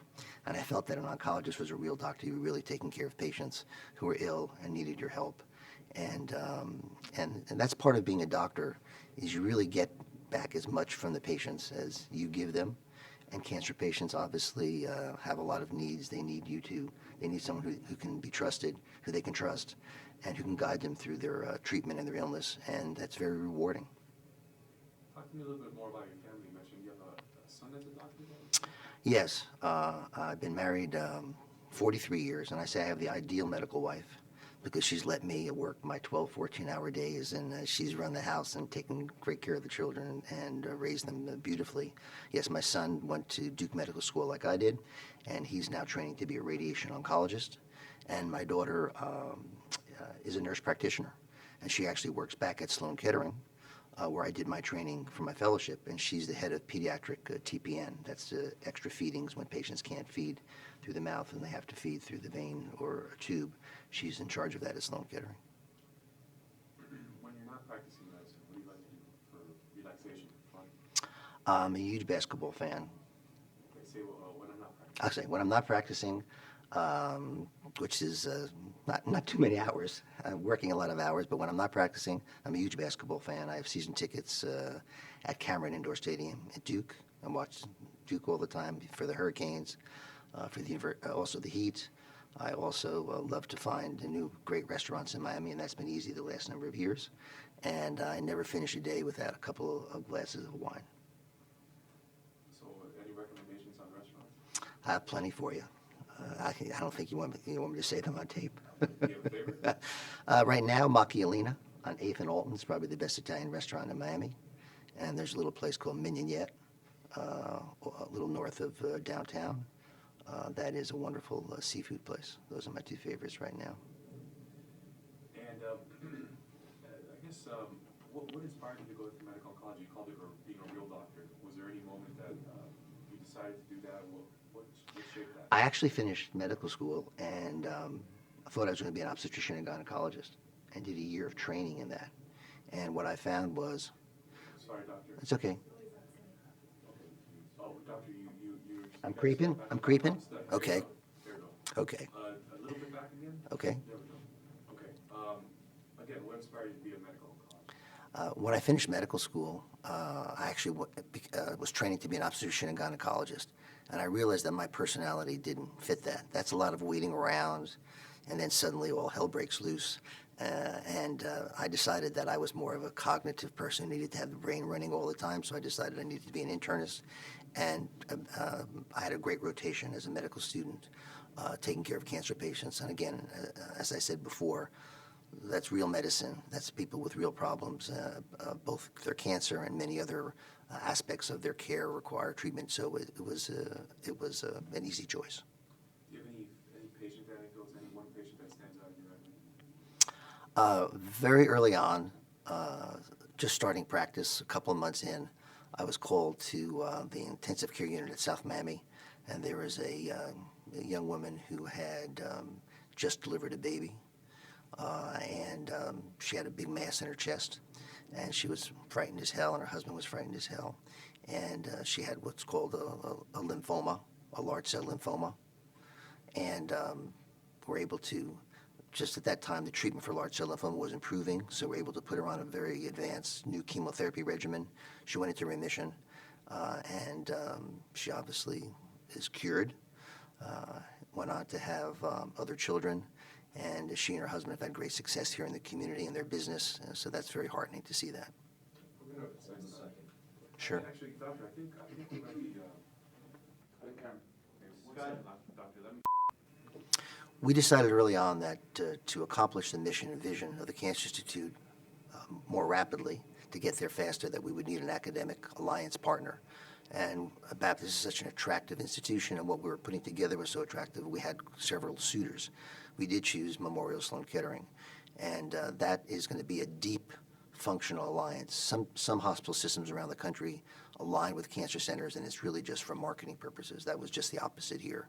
This is deep and functional. It's going to focus on aspects of care, how we care for every aspect of a breast cancer patient or lung cancer patient, plus the clinical trials. So when the aspects of care at Baptist Health System Miami Cancer Institute match those at Memorial, which we're working on right now, then they will send their clinical trials to us, and therefore the patients here in South Florida will have access to a great variety of clinical trials that they wouldn't have otherwise, very innovative trials. In addition, because Sloan Kettering is doing this with 5 or 6 hospitals around the country, but we're the hospital system with the most ambitious cancer plans. There's the opportunity for many areas of care to have interactions with the folks at Sloan Kettering, whether it's palliative care, integrative medicine, our genomics lab. So it'll be a deep functional alliance that is constantly people talking, patients traveling back and forth, communication, meetings, et cetera. To the layperson, explain what is Memorial Sloan Kettering and why is it such a good partner for them? There are probably somewhere in the number of 20 or 30 so-called NCI-designated cancer centers around the country. However, there are a few that have a world-renowned reputation. Sloan Kettering is probably the number one institution in the country that focuses on cancer. So it has a very deep, long history of taking care of patients clinically with clinical trials. In addition, an institution like Sloan Kettering has a huge laboratory, basic science behind it. So they're innovators in both clinical care and the development of drugs. And so to partner with an institution like that, that is considered the number one cancer center perhaps in the world, gives us a lot of assets and also speaks very well of Baptist Cancer, Miami Cancer Institute. And in addition, though we didn't choose it for that reason, can't but help with the marketing. Doctor, I think that's gone well. Might be another question for you. One second.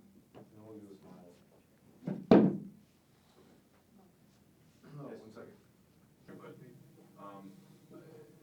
talk a little bit about the importance of investing in research for the future of cancer treatment. Okay. One can only make progress in cancer by developing new therapies. And testing those therapies, if you will, on patients. So our focus in terms of research will really be, for the next 5 to 10 years, will be clinical research, clinical trials. And nowadays, very rapidly, developments in the laboratory are brought forward to clinical trials. So it is they're especially important when patients fail standard therapy, and there's still some diseases where standard therapy doesn't work very well. So to have that access to clinical trials is the cutting edge, it's innovative, it's great for the patients. It distinguishes us from other cancer institutes in the region and around the country. Cut, and now we're gonna go for the smiles. Yes, all right. Actually, Do I have to smile? No, I'm just kidding. Roll sound, roll. okay.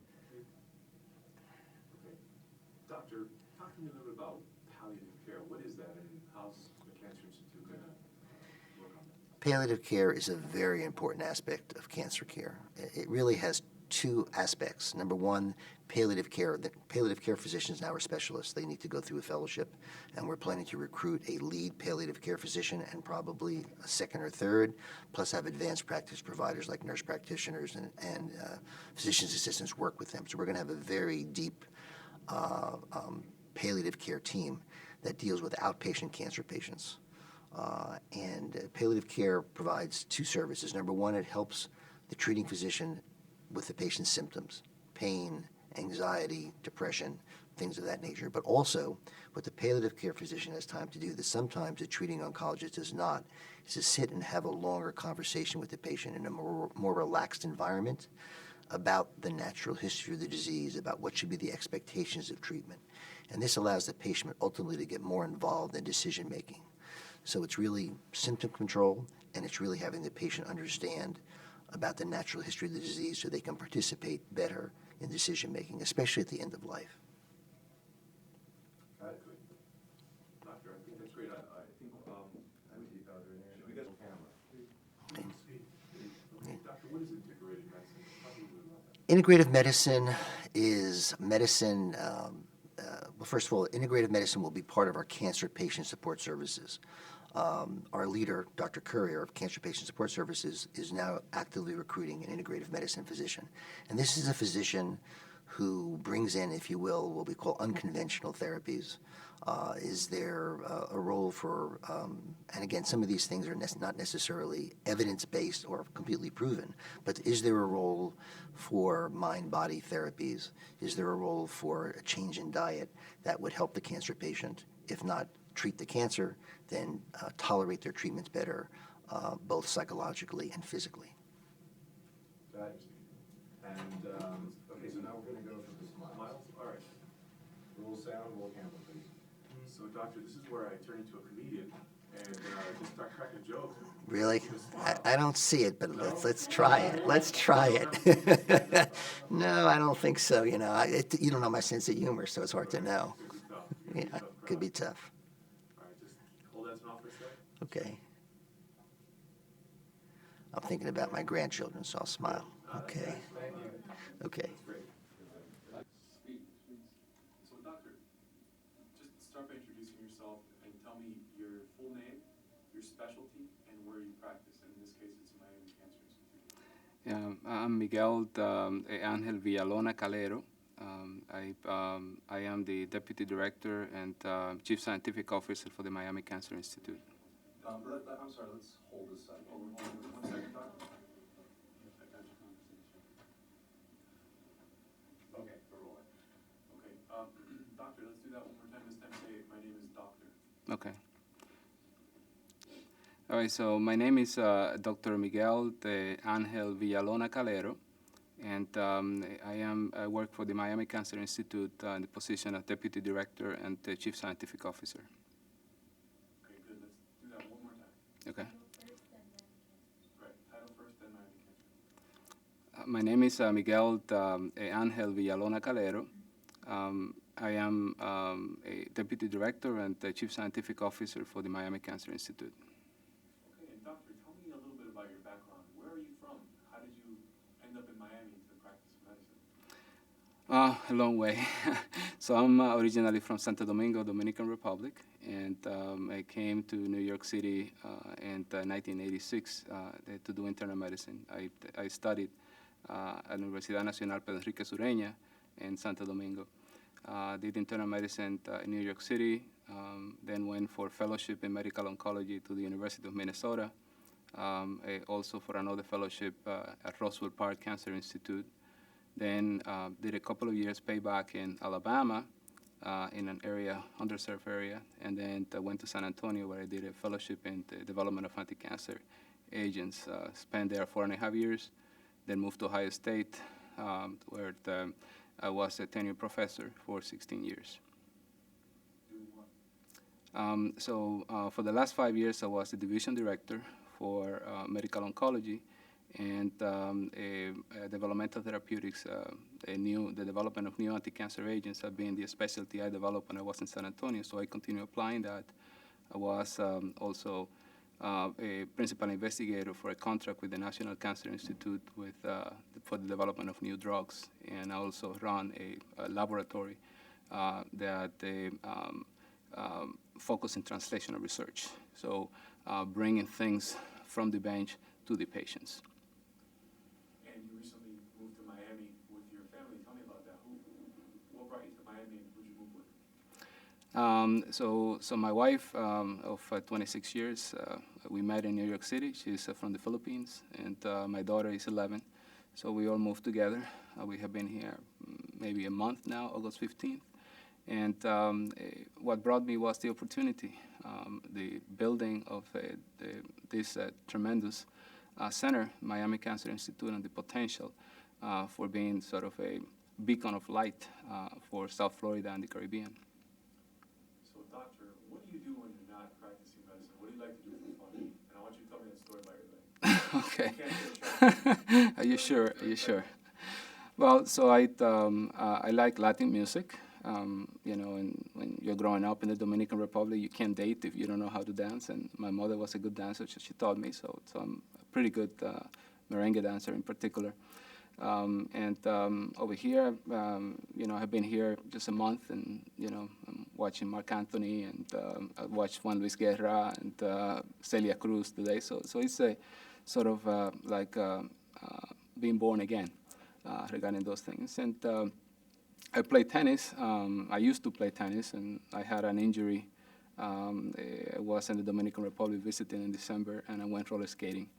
And my daughter was invited to do it, and I did it as a youngster, and wanted to show her, you know, how it's done.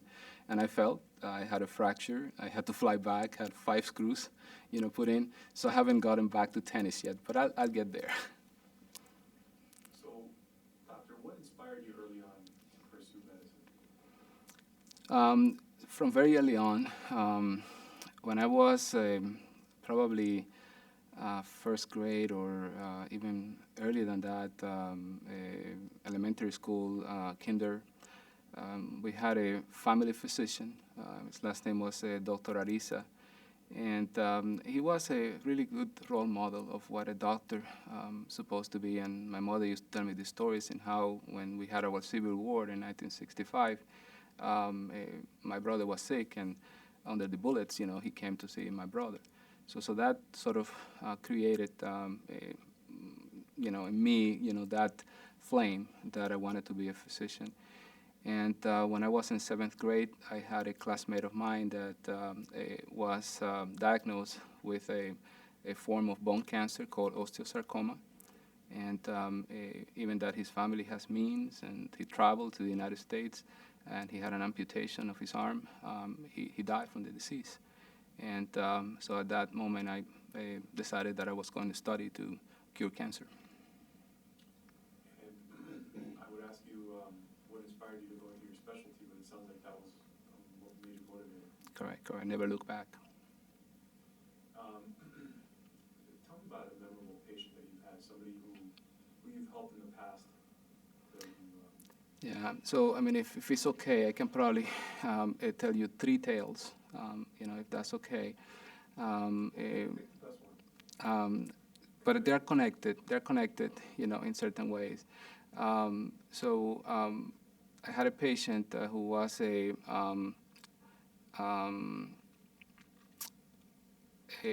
singer. He had a band. He was a rapper. And he had a very aggressive form of lung cancer. And we treated him for about a year with everything we could, and he ended up dying. But he participated in a clinical trial. And the clinical trial allowed us to have his tumor. So he gave us permission to use his tumor.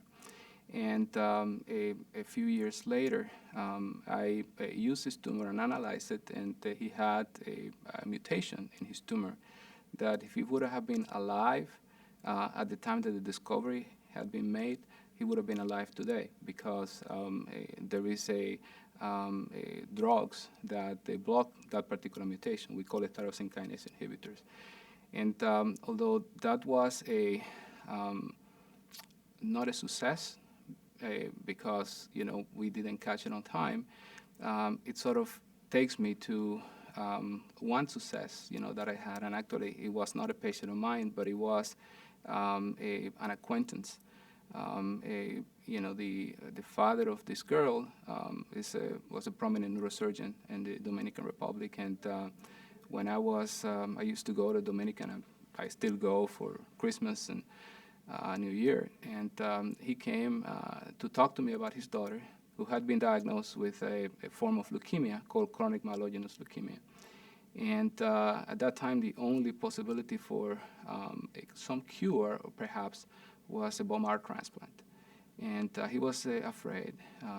She didn't have a donor, and they had to go through a lengthy process to try to identify a donor match. A lot of money to be spent doing that, and that was the only thing that was offered. And I had just come from a convention in which one of those tyrosine kinase inhibitors had been identified. It's a drug that now we call it Gleevec. At that time, it had just a name, a number, STI 1571. And I went to my father's old computer, printed the abstract, gave it to him, and left. And 10 months later, I went to the wedding of my sister, and he went there to the airport to pick me up, and he said, "Oh, you're here. What happened?" And he was able to enroll his daughter in a clinical trial with this drug in Guatemala. She went into remission, and I met the girl 15 years later. She went into complete remission. Was able to have a family, even had a kid. So that tells you the importance of clinical trials. The first patient could have been saved if we knew what we know now, and the only way that we're going to know how to treat patients well is enrollment in clinical trials and trying to bring agents that they can revert cancer and treat the patients appropriately. Doctor, you can work anywhere. Sorry, we're holding 1 second. We're holding. Sure. That's good.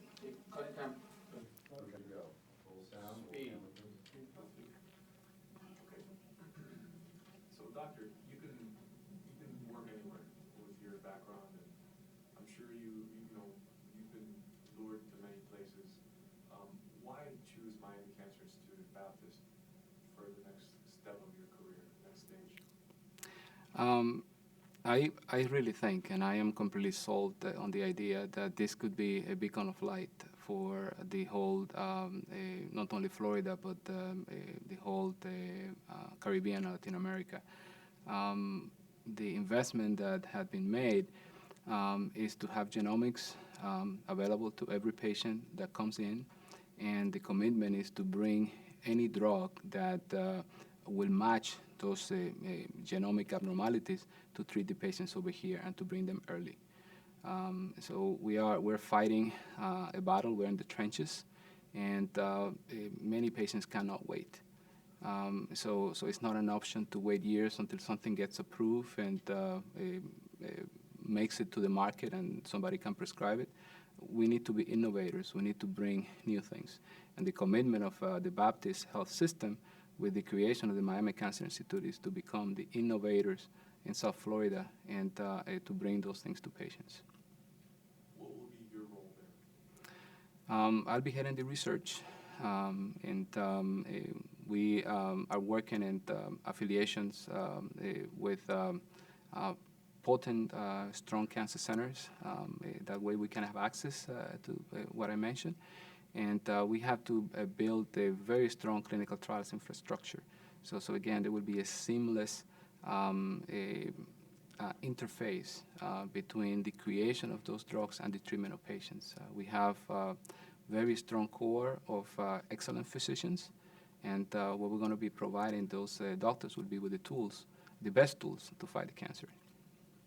So it sounds like you're driven to do research by a certain empathy for your friend who died when he was younger. Yes. Your boy. What's the importance of empathy in your profession? Well, so the doctors, you have to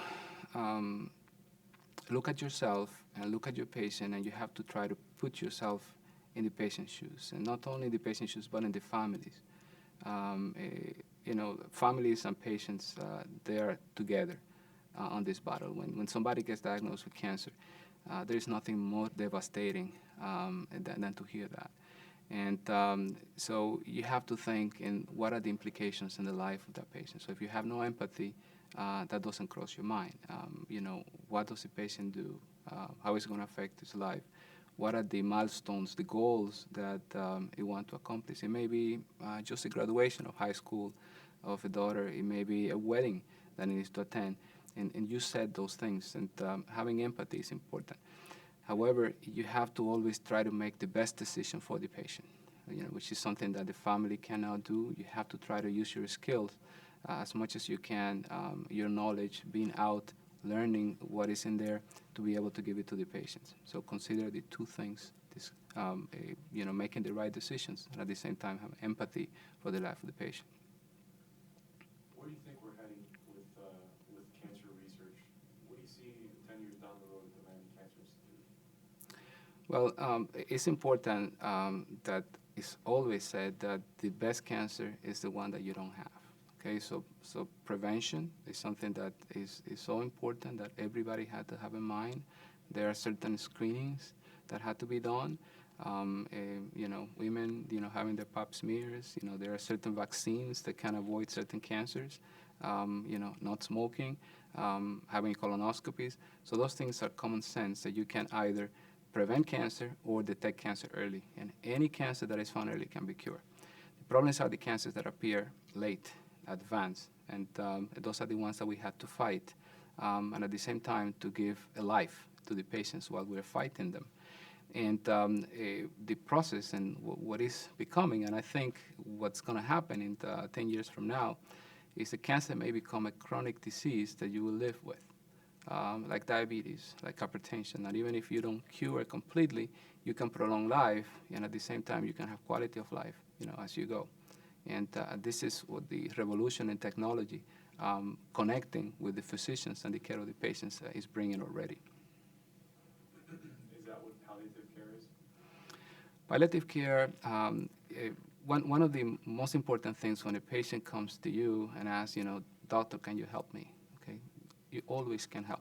Okay, you can help either by treating, prolonging life, but also by palliation. And what I mean by palliation is alleviating symptoms, alleviating suffering. So you have to have the empathy, as I mentioned. The patient, is your friend. It's not your brother because you need to make the right decision, but it's also your friend. And you need to provide, and my theme all my life is to consider both the human aspects and the divine aspects in the care of the patients. And you have to be humbled when you cannot change the outcome, but at the same time you can alleviate suffering. And palliation is a lot of that. How about the word cure? Do you think that's going to become more common in the future? Or is it just going to be treatment?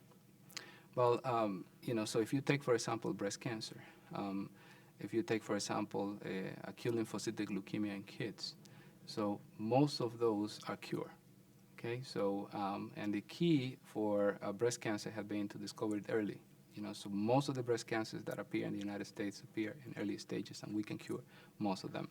We're working in lung cancer, which is an area of particular interest to me, in trying to find it early. We have not made that progress in pancreatic cancer yet, but those are things that are in our reach, to be able to find things earlier so we can cure them. In the case of acute lymphocytic leukemia, it's already an advanced disease because it's a blood disorder.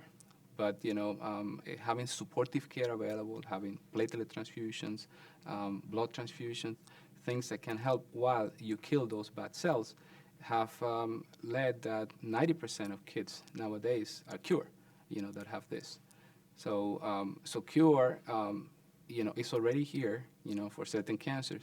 What we need to work is to make the cure bigger in the larger number of patients, that the majority of patients will have access to that, and to understand that we cannot cure prolonging life, allowing patients to reach those milestones that I mentioned, and to be able to live a quality of life while this happens, is also important.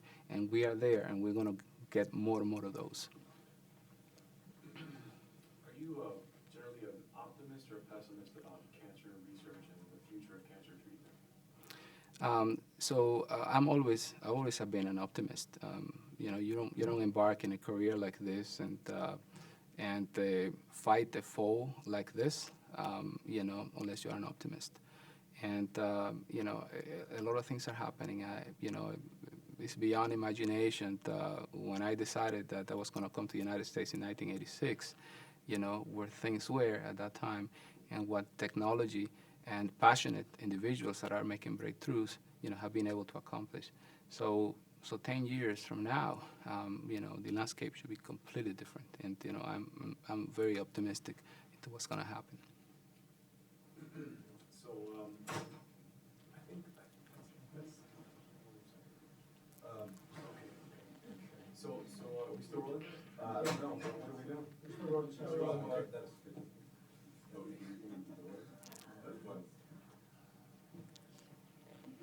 Okay.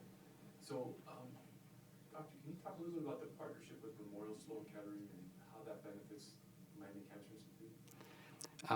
So my understanding is that the final agreement has not been signed, but it's very close to. Correct, and feel free to talk about it loosely, because these videos are going to be very closely edited by the Baptist Health team, and nothing that is premature or wrong will ever make it out. So Okay. Talk as though the partnership is a done deal. Yeah. One of the biggest attractions for me to come to Miami Cancer Institute, it has been interaction with Memorial. The creator of this alliance, from the Memorial part, is Dr. Jose Baselga, who was also another immigrant that we did the residency together, the same residency together in New York City. So we know each other for a long time, and it's the beauty of this country in accepting talent and building, for immigrants and giving opportunities when, they're passionate about doing something. There are about 4 different guys in my group that they are in prominent positions, right now in the fight of cancer. So the Jose Baselga is the architect of forming this alliance of Sloan Kettering Memorial, and Miami Cancer Institute is seen as one of the flagships of this alliance. So, what it means is that any clinical trials and any science that Memorial has will be available to us here to bring it to our patients. What is the impact of having access to Latin America and the Caribbean and the region? You know, what will be the reach of this institute? Well, I mean, when you look at the composition, the ethnic composition of Miami, the geographical composition where the people that are here, either the ancestors or the people that are coming, is much beyond the area of South Florida. So we have, I would say, the responsibility in addition to the opportunity to make a difference, not just in our backyard pool, but make in the whole ocean to make a big impact, a big wave. So this we are geographically located, and we have the talent and the people that have connections with those areas that want to give back. Good. Doctor, that's great. So far in English, let me check with Sally and the team back to see if we have any other questions. What would you like to start? Switch to Cutting? Spanish. Are we roll? Please. My name is Miguel Angel. My name is Dr. Miguel Angel Villalona Calero, and I am a Deputy Director and Chief Scientific Officer for the Miami Cancer Institute. Good. Now add to that a part of Baptist Health South Florida. Okay. I start from the beginning. Okay. Try to look at it. My name is Dr. Miguel. Sorry, Doctor, look at me now. Okay. My name is Dr. Miguel Angel Villalona Calero, and I am the Deputy Director and Chief Scientific Officer for the Miami Cancer Institute, a part of Baptist Health South Florida. I think that's perfect. We can cut. Let's cut and let's now do the same thing but in Spanish. Okay. Baptist Health South Florida in English. Okay.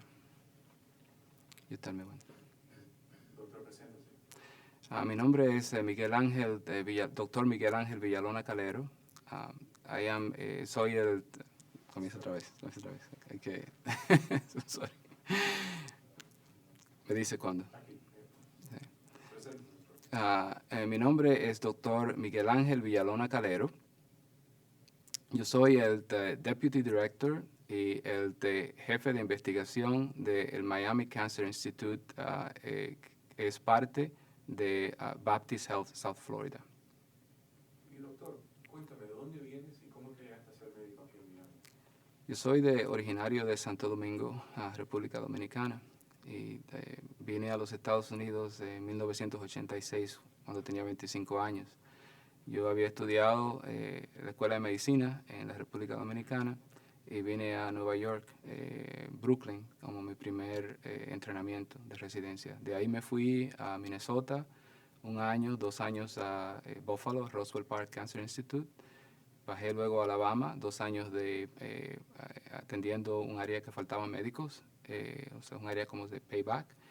Y luego me fui a San Antonio, donde hice un Special Fellowship en desarrollo de nuevos agentes para tratar el cáncer.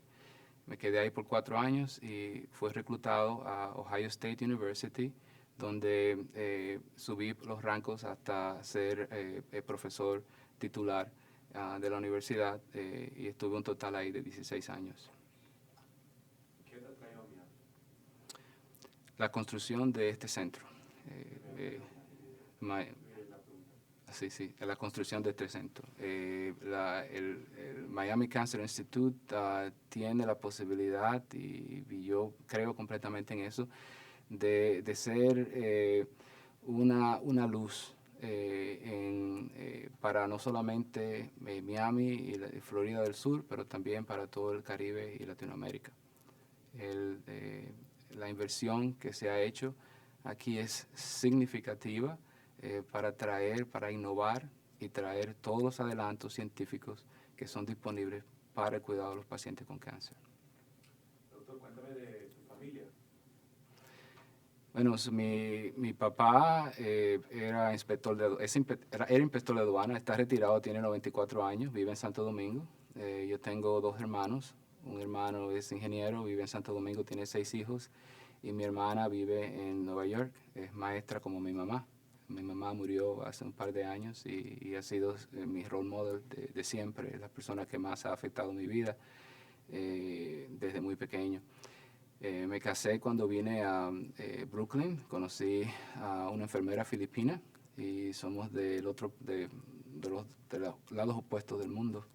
Y tenemos una niña de 11 años, a pesar de que nos casamos hace 26, que dice que va a ser una escritora. Doctor, cuéntame cuando no estás trabajando, ¿qué te gusta hacer? A mí me gusta música latina. Mi mamá era excelente bailarina y además creciendo en Santo Domingo no hay la posibilidad de uno tener chicas si no sabes bailar. Yo aprendí y me gusta y creo que soy bastante buen bailarín de merengue y otros aspectos de música latina. Y venir aquí a Miami es increíble, es como renacer, es como volver al pasado. Todos estos conciertos, ¿no? Ver a Marc Anthony, ver a Juan Luis Guerra, por ejemplo, que esas son las cosas que hemos visto aquí, es tremendo. Además de eso, me gusta también jugar tenis y nadar. No estoy haciendo tenis porque tuve un percance. Cuando fui a Santo Domingo la última vez, me puse a patinar sobre ruedas, ¿no? Y para enseñarle a mi hija que estaba patinando y nada, pues me caí, me rompí un hueso, tuvieron que ponerme 5 clavos y 2 operaciones, pero poco a poco creo que volveré, si Dios quiere, a patinar, no a patinar, perdón, a jugar tenis de nuevo. Ya no patino más. Doctor, ¿qué te inspiró a ser médico? Bueno, desde muy pequeño yo siempre decía que yo iba a ser médico. Teníamos un pediatra de la familia, el doctor Ariza, que era una persona que era un ejemplo. Mi mamá me hacía las historias de cómo durante la Guerra Civil Dominicana, en 1965, mi hermano estuvo enfermo, había dado varicela, y él, con las balas y todo, pues fue a verlo. Entonces, eso fue un ejemplo de lo que es un médico que sus pacientes están por encima de todo. Entonces, eso me llevó a eso, ¿no? Y más luego, cuando estaba ya en el 7º grado, saliendo de la escuela elemental, entrando a la escuela intermedia, un compañerito fue diagnosticado con una forma de cáncer de hueso llamado osteosarcoma. Y su familia tenía la manera. Y lo trajeron a Nueva York, los vieron los mejores médicos y le cortaron un brazo y lamentablemente lo vi morir de la enfermedad. Y es interesante que al mismo tiempo que él, el hijo del senador Kennedy, lo habían diagnosticado con el mismo tipo de cáncer. Y también pues le cortaron a él una pierna. Sin embargo, el senador Kennedy llamó a una junta de doctores y recomendaron quimioterapia, que era experimental en ese momento, y él se curó y está todavía vivo. Entonces, pues eso me produjo a mí una impresión muy fuerte y yo juré que yo iba a estudiar para curar el cáncer. Y eso es lo que hiciste. Eso es lo que hice. Nunca he mirado para atrás. ¿Y qué te trajo a Miami, el Miami Cancer Institute? ¿Por qué viniste a trabajar aquí? ¿Qué representa para esta comunidad? Lo que están haciendo aquí, lo que se ha hecho, es algo descomunal, es algo tremendo, de una importancia tremenda. Tratar de traer todos los adelantos científicos, ponerlos aquí a la disposición de los pacientes, traer todos los avances en genómica para diagnosticar qué está produciendo el cáncer, cuál es el combustible que está alimentando ese cáncer y entonces al mismo tiempo traer las drogas que puedan batallar eso. También, por ejemplo, hay una radiación avanzada, muy avanzada, que se llama la radiación de protones. La radiación de protones es muy importante porque no solamente puede hacer blanco en el cáncer y disminuir el cáncer, pero también que no haya daño a los tejidos que están alrededor.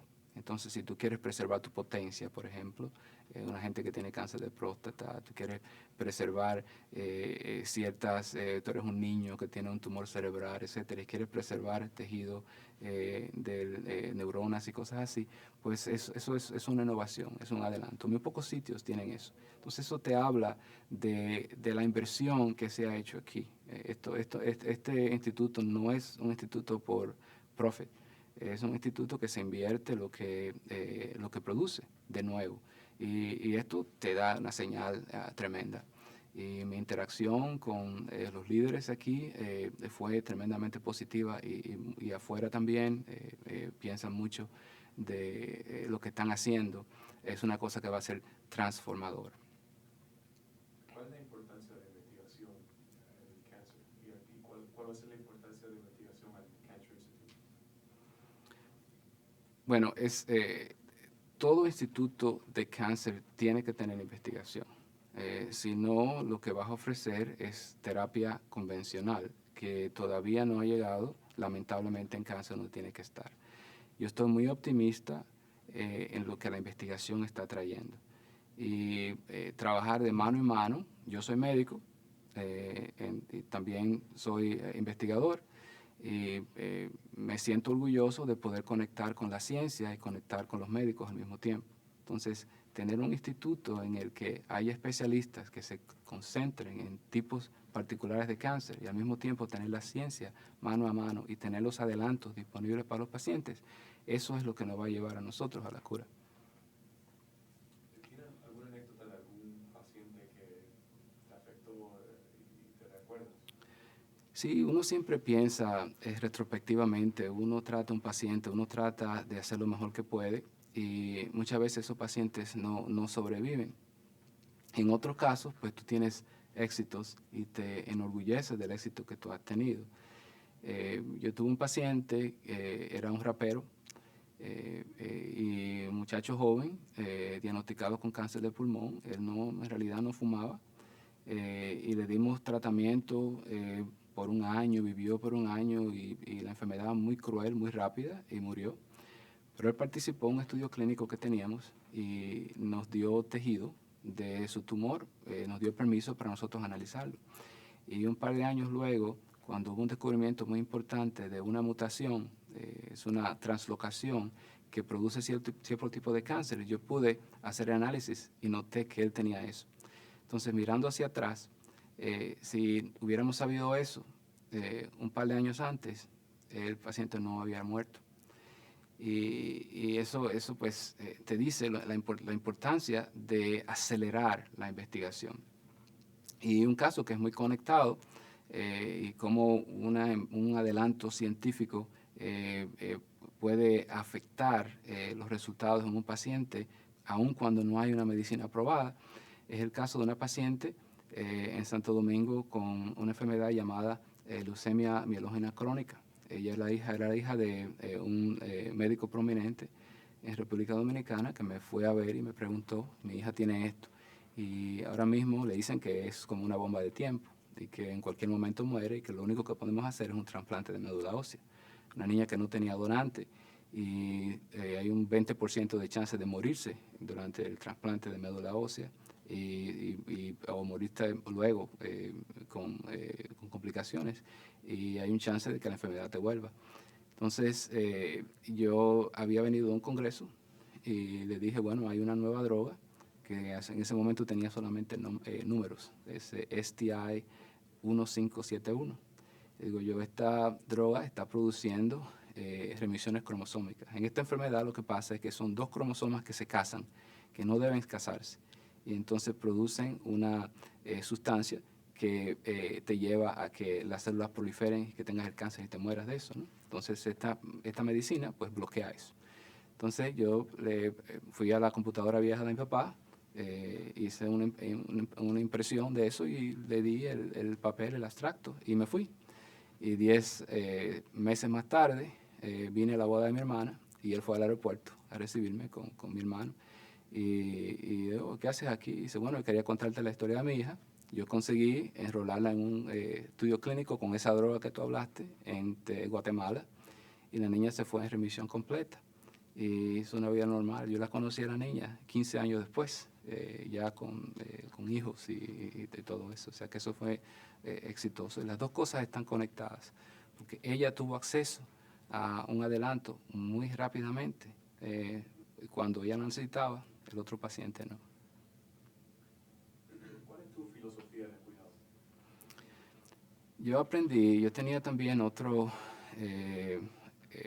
lo que le decimos un preceptor o un médico con la que yo era ayudante, que yo iba, y era una persona que era muy humana y una persona que siempre me gustó su interacción con los pacientes, siempre los pacientes salían contentos y eso.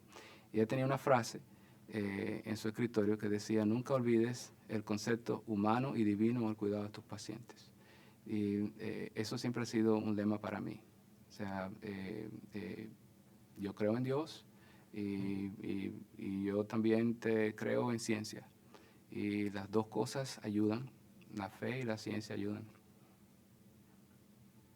Cuéntame un poco más de Miami Cancer Institute y la colaboración que tienen con Memorial Sloan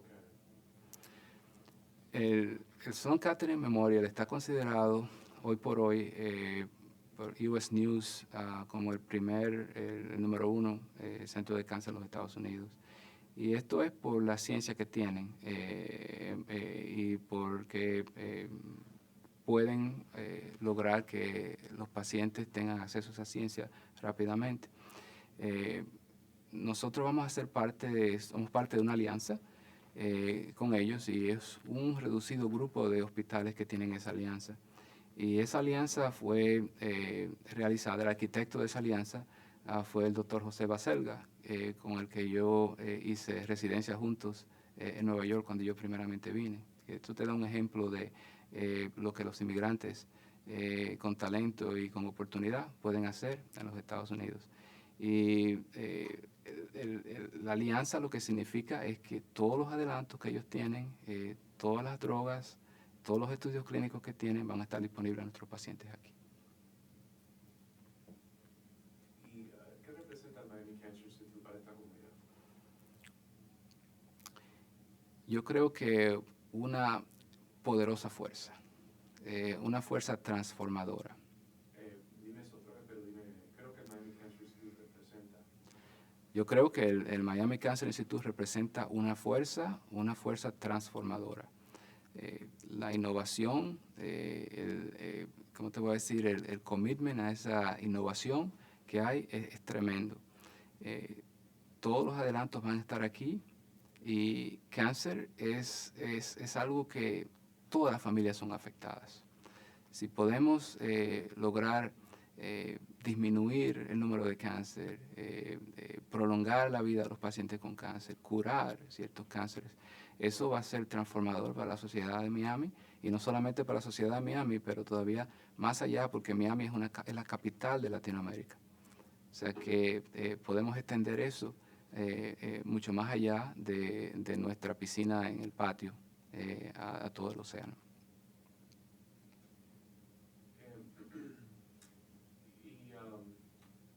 En el Miami Cancer Institute tienen un ojo en el futuro. ¿Qué tú ves en el futuro para tratamiento de cáncer y investigación? Hay una cosa que se llama genómica. Y genómica lo que significa es poder tomar tu tumor, romperlo en 1000 pedazos y poder extraer el material genético y ver qué no está funcionando bien, cuáles son las anomalías que van en eso, ¿no? Vamos a tener eso disponible, de que todos los pacientes que tienen tumor puedan tener eso, se haga en la casa, en el Miami Cancer Institute.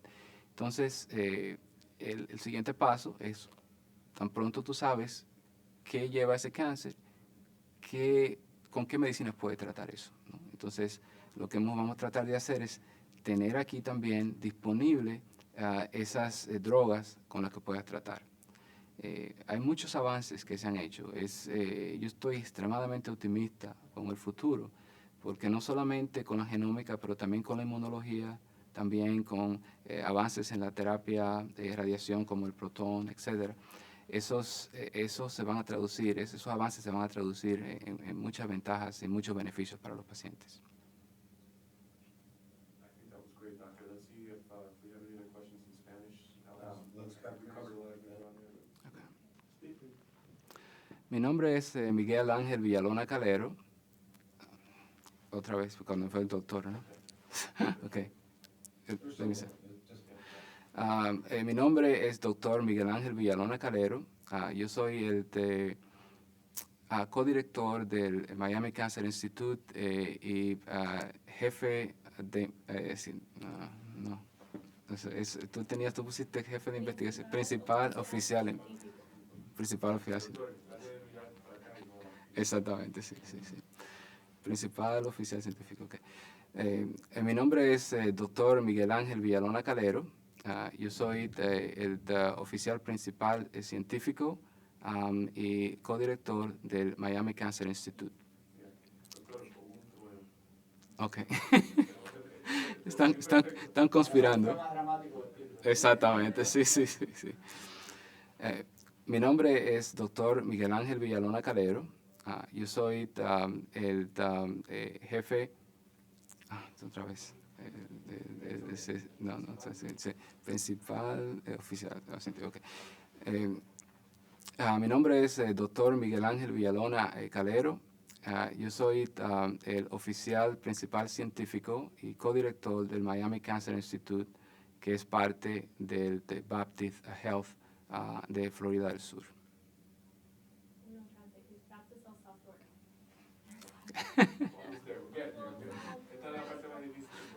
Okay. And it's principal oficial. Principal oficial científico, okay. Sí. Mi nombre es Miguel Ángel Villalona Calero. Yo soy el principal oficial científico y codirector del Miami Cancer Institute, que es parte de Baptist Health, South Florida. Otro trueno. Okay. Hay que esperar que calme, ¿no? Mi nombre es el doctor Miguel Ángel Villalona Calero. Yo soy el principal oficial científico y codirector del Miami Cancer Institute. Okay, sí. Mi nombre es doctor Miguel Ángel Villalona Calero. Yo soy el principal oficial científico y codirector del Miami Cancer Institute, que es parte de Baptist Health, South Florida. Okay. All right. Necesitamos la sonrisa esa. You don't have any other questions, right? Esa sonrisa ahí. Okay. No, we're not. One second. Start again? Thank you. Okay, this is for the smiles, just roll sound again. Okay. Speed. Doctor, la sonrisa por unos segundos y ya está. Yo trabajo es tratar de la fin de semana. A ver a Celia Cruz. A ver, pon una sonrisa. Así. And got it. Okay. You can use your hands as you feel free to use. Yeah, and Feel free to move them. Hence the manicure I got this morning for, yeah. Long. Right. Okay. I'm sorry, what's your name again, just in case we need to, Sure, it's Oscar. off camera? Oscar, yeah, great, thanks. Okay, so, Dr. Boyd, introduce yourself. Tell me your full name, your specialty, and where you work, and please use your I guess, your title, more than your specialty, right? Let's do the title. Name, title, Miami Cancer Institute.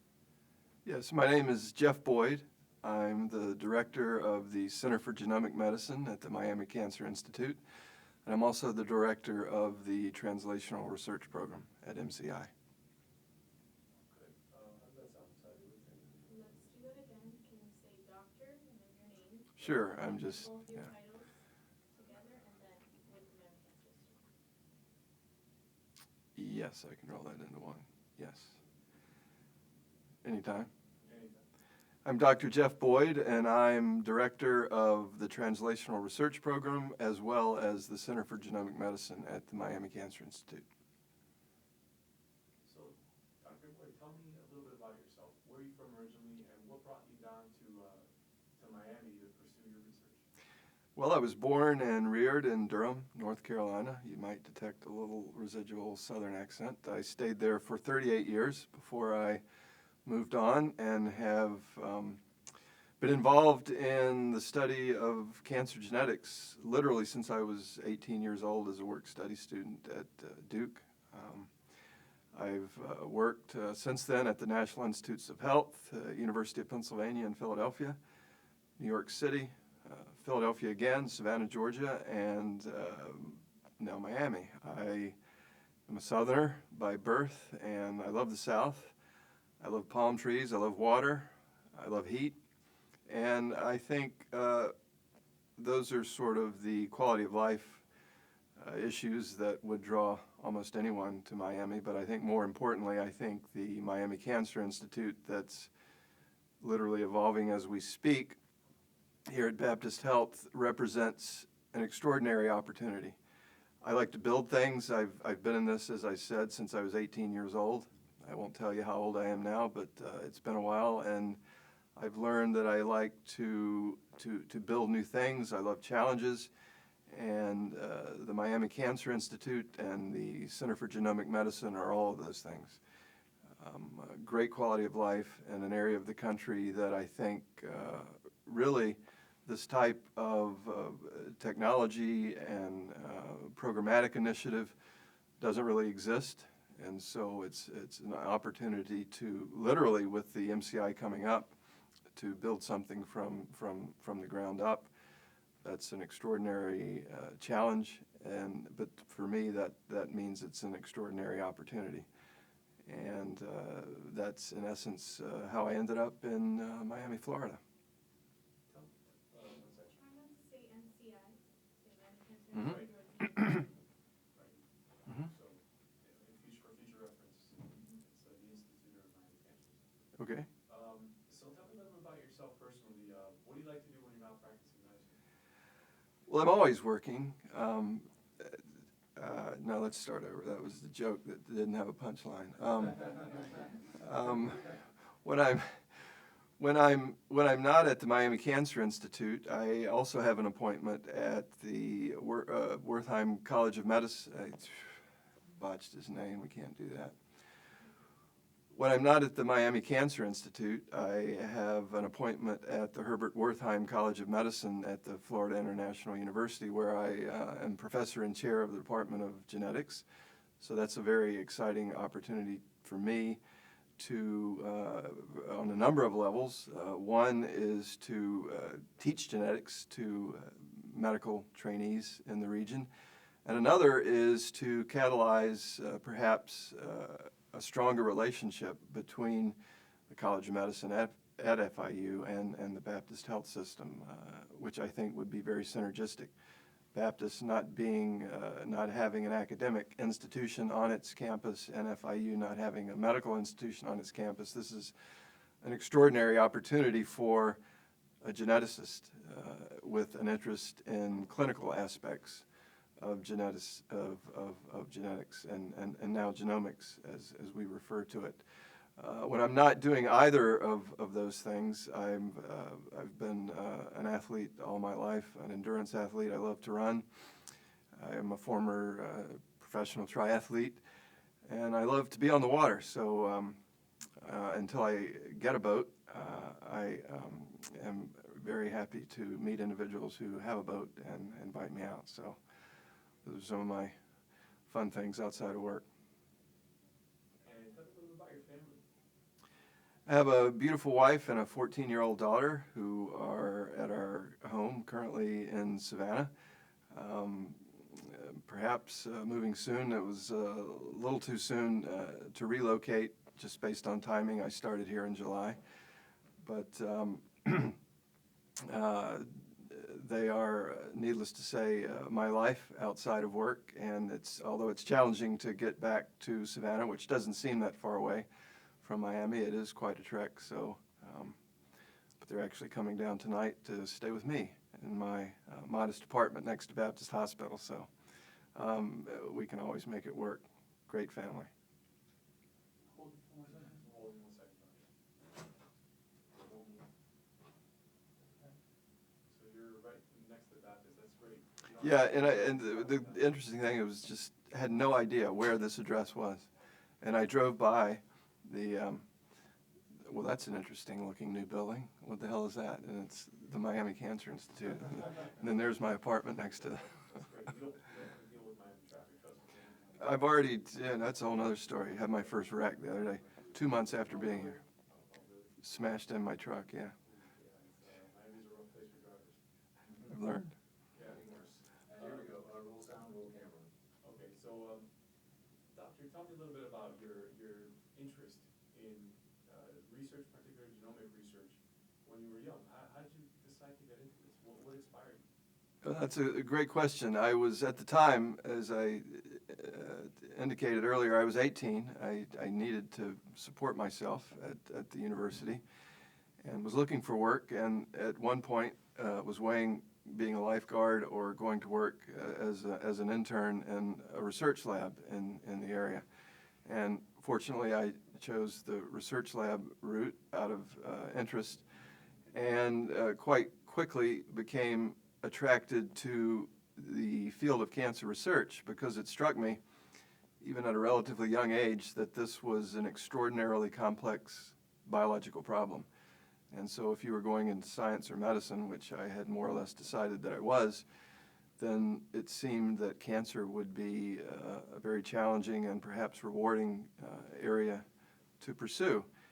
And at that time, we didn't know a lot about cancer genetics. We knew very little, in fact, but quite soon after I graduated, the first cancer genes were discovered, and I realized that at that point, what we all take as being rather self-evident now in the field, and that is that cancer is a genetic disease. And so to understand cancer, and indeed to have an impact on morbidity and mortality from cancer, it's important to focus on the genetic alterations that occur either somatically in the body in a particular organ, or those that are inherited through the germline from mom or dad and predisposed to one or another cancer type.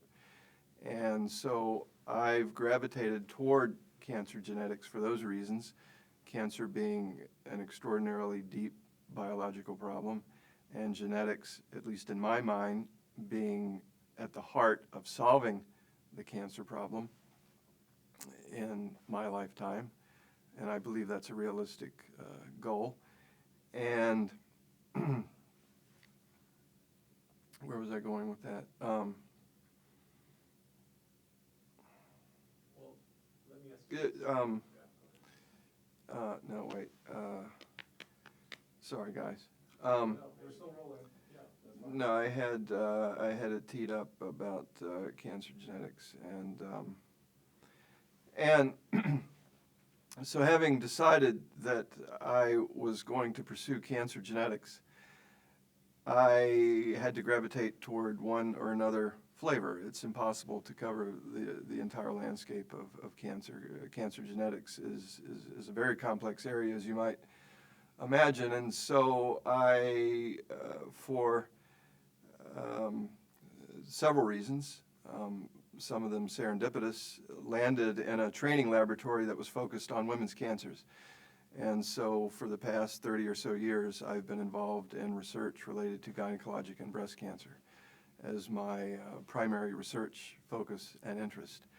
And over that time of 30 years, the study of cancer genetics in a laboratory setting as the study of other types of phenomena related to cancer, not just genetics, but cell biology, molecular biology, and so forth, it's become obvious that we now have enough knowledge to translate laboratory science directly to the bedside. And this is what we refer to as translational research, translational science. Bench to bedside is the colloquialism that we use to describe the process. We now have enough information and knowledge about cancer genetics that we can start to apply directly to patients the knowledge that we've gained in the laboratory about cancer genetics. And the distinction between cancer genetics and genomics is that we can now study the entire genome or large portions of the genome, many genes at once, in a patient or in a patient's tumor, using the technology that we can bring to bear as opposed to one gene at a time, which was the method that we used since the dawn of cancer genetics. And that's really the essence of what we're doing at the Miami Cancer Institute at the Center for Genomic Medicine, as opposed to the Center for Genetic Medicine. We study the genome of an individual or the genome of a particular cancer from an individual to dissect what's going on or what's not going on correctly in terms of genetic alterations, so that we may ultimately prevent cancers from occurring in individuals at high genetic risk based on a mutation that may be have been inherited from one or the other parent. That's the prevention piece. And using the same technology and the same expert technologists in the laboratory, using the same technology and the same laboratory technologists, we can also mine the tumor, DNA from an individual tumor, for genetic alterations that have occurred and are driving the process of tumorigenesis. And in so doing, we hope to match precision drugs to genetic alterations that are present in an individual cancer. That's hence precision medicine, targeted therapy, precision therapy, a lot of synonyms that you may have heard that are the essence of what we're doing. We're matching designer drugs, if you will, that the pharmaceutical companies are now pursuing with great vigor, as opposed to cytotoxic agents, which just simply kill dividing cells, targeted agents that seek out mutant molecules in a particular tumor and shut that particular gene product down. So it's a very precise method. It's a relatively non-toxic method. It's the future of cancer medicine. And that's the other side of the coin in terms of genomic medicine, the treatment piece, the targeted therapy piece, in addition to the prevention piece, and those individuals that are at a relatively high risk for developing cancer based on something they've inherited. Put into perspective how far we've come with genomic research. It used to take 10 or 20 years to read a genome sequence. What has that been reduced to? What does that mean? Yes, that's an excellent question, and I often try to frame the enormous advances that we've made over just literally the past 2 decades by comparing what we're doing now, or what we will soon be doing at the Institute, compared to what was being done 15, 20 years ago in the context of the Human Genome Project, which most of you may be familiar with, at least the term. So to give you an example, the Human Genome Project, which was essentially sequencing the genome of one individual, took 12 years and $3.3 billion of government money to sequence one genome, which was completed in the year 2003. And today, or a year from now, at the Miami Cancer Institute, today, yeah, because it's got it. So I'm trying to think how to restart based on what I've said. So today, at the Miami Cancer Institute, we can literally accomplish the same thing, sequence an entire genome in about 2 hours for less than $1,000. So let me restate the contrast there. The Human Genome Project, 12 years, $3.3 billion. The Miami Cancer Institute, the genome of an individual or that individual's tumor in 2 hours for less than $1,000. What impact is that going to have on research moving forward and on cancer treatment? It's going to have an amazing impact on cancer treatment. It's going to transform the way we think about cancer and the way we treat cancer. Not only from a medical oncology standpoint, but from all three sort of legs of the cancer treatment stool, if you will: surgery, medical oncology, and radiotherapy. We know that all patients with a given tumor type are not amenable to the same level of surgical resection as another patient with an identical tumor. We know that all patients with a similar appearing tumor do not respond to the same chemotherapy in the same fashion. And we know likewise that all patients with an identically appearing tumor to the surgeon, the pathologist, the physician, do not respond the same way to radiotherapy, better, worse.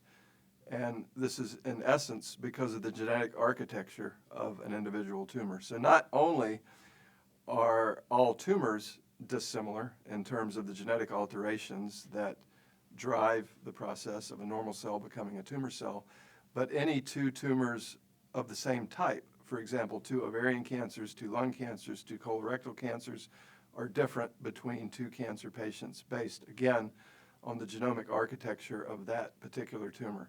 Hence the value of precision medicine in defining whether a tumor will be easily resectable before a surgeon goes in or more difficult, whether a tumor is likely to respond to a given therapy or cocktail of therapies, or whether a tumor is more or less likely to respond to radiotherapy.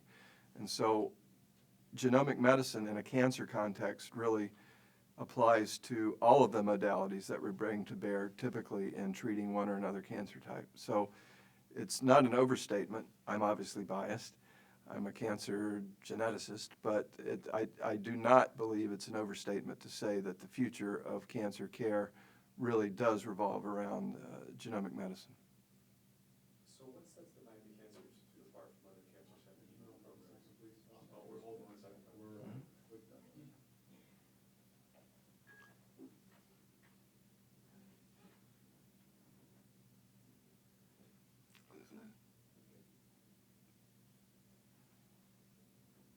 They really needed someone like you during the debate the other night.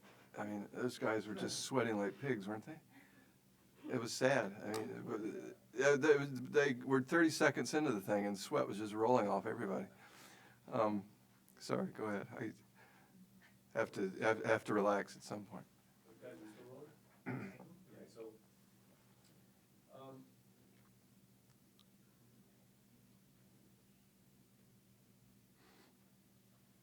can you explain to me in layman's terms, what translational research is and what it represents for Miami Cancer Institute?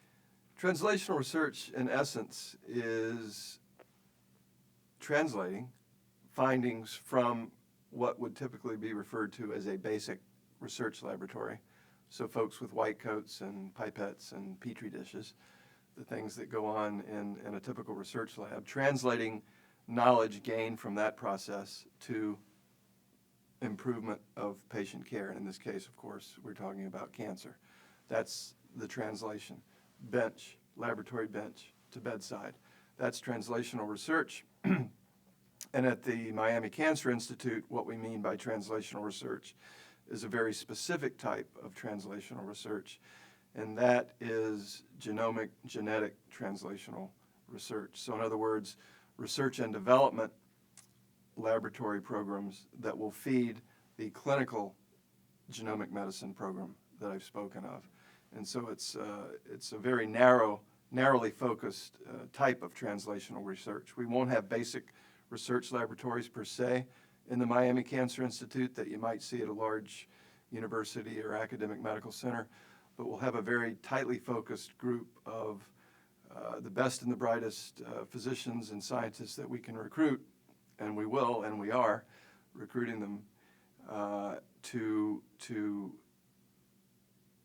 carry out research in a very narrow clinical context, research and development as it relates to novel therapies, novel therapeutic approaches, with a special emphasis on genomic medicine. So in other words, the clinical trials today and in the future all revolve around the genetic architecture of a patient's cancer, or perhaps in some cases the constitutional genetic abnormalities that a person may harbor. And so we're moving away from the traditional paradigm of phase 1, phase 2, phase 3 clinical cancer trials where cytotoxic drugs in combination with radiotherapy, in combination with a certain type of surgery, that's been the paradigm that's carried us for decades. And we're now moving into an era where the criteria for enrolling a patient on one or another clinical trial is based on, again, the genomic architecture of the tumor or the constitutional genetic architecture of a patient, and that's what's going to drive the inclusion criteria for a patient to enroll on a particular clinical trial. And when we speak of translational research at the Miami Cancer Institute, that's what we're referring to, in essence. Yeah, no, 3 weeks trying to get over a cold, yeah. It's a little post-nasal drip still.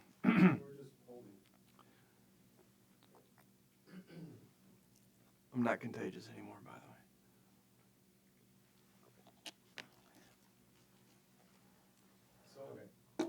So Doc, can you talk about some of the new treatments that are offered at the Miami Cancer Institute and that you hope to develop?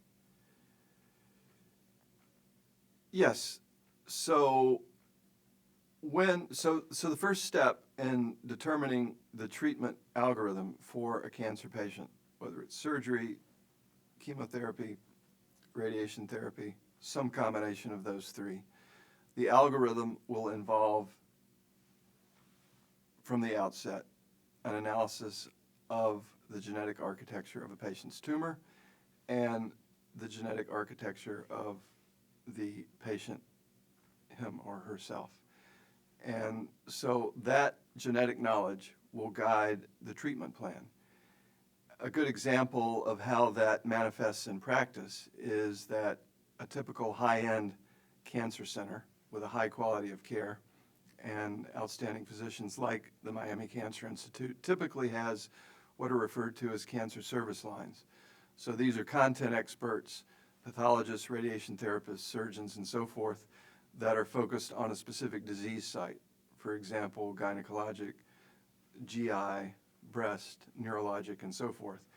And these service teams or disease management teams typically meet on a regular basis in what are called tumor boards, where difficult patients are discussed, difficult in the context of trying to determine the most appropriate treatment regimen for a patient, are typically discussed at tumor boards. And so the surgeons will speak, the pathologists will speak, the oncologists will speak, and so forth, and a plan will be developed for that particular cancer patient, historically based on how the tumor looks, how the tumor acts, how the tumor behaves, and so forth, using all the criteria that we've used in the past to classify tumors, which in retrospect is extraordinarily primitive. In the future, we'll have among the traditional tumor boards a genomic tumor board, where we'll meet with the same content experts, but we will have a molecular pathology report to guide the discussion as opposed to an anatomic pathology report. The patient has this type of tumor, this grade, this stage, this histology, and so forth. And instead, we'll still consider all of those factors, but in addition, we'll consider this patient has this tumor with these 3 mutations in these 3 specific genes that happen to have a drug associated with those mutations in those genes, FDA approved, perhaps FDA off-label, or a clinical trial using a drug in the pipeline of one or another pharmaceutical company. And the discussion at a genomic tumor board will revolve around that genomic discussion. And so that leads to an entirely new paradigm in terms of classifying cancers. So we'll no longer talk about how we treat patients with pancreatic cancer, patients with breast cancer, patients with neurologic tumors. We'll talk about patients with genetic category A, and I'm just making up these terms for the sake of simplicity, genetic category A, genetic category B, genetic category C. So in other words, we'll define patients' tumors based on the genetic architecture of the tumor, not based on the site of origin. And that is in essence, the algorithm that we'll use to define the clinical path for a new patient with cancer at the Miami Cancer Institute. Doctor, let me check with Sally. I think we've covered a lot of ground. It's covered.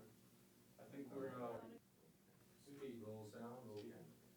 Okay, let's go first with the memorable patients. Do you have any memorable patients?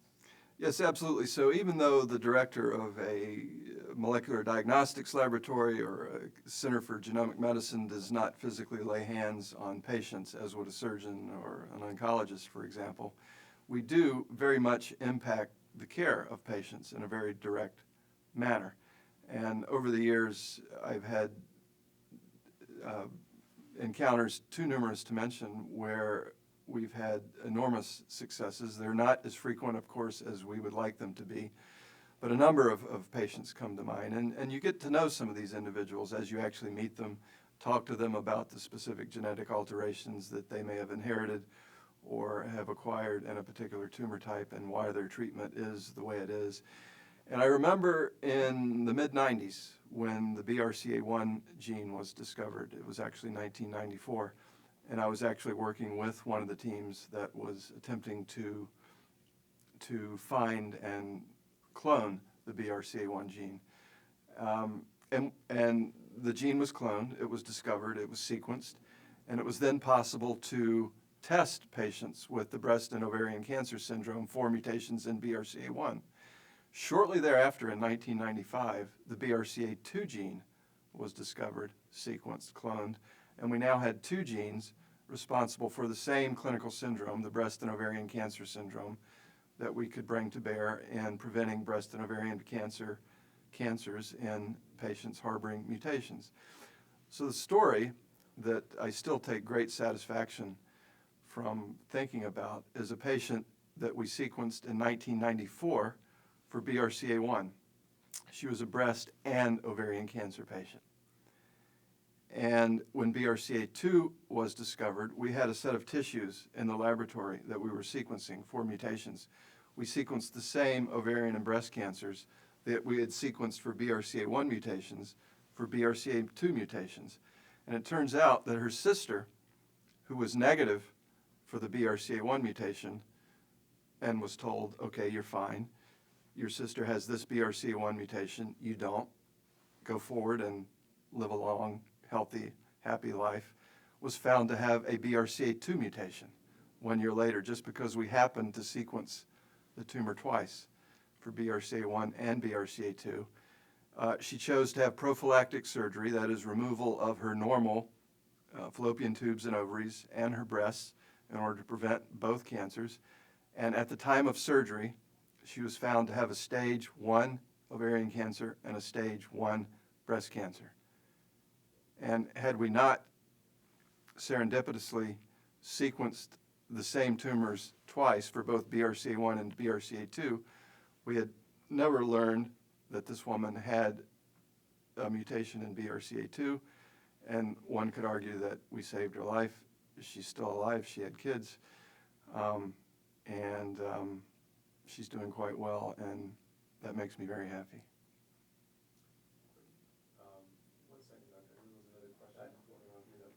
That was way too long for the story, but perhaps you can edit it down to its essence. I don't know. I think so.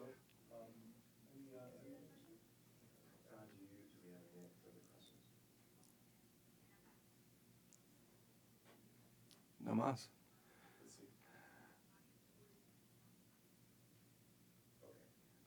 What is a genome? Okay, Doctor, explain, I'm sorry, we're not rolling?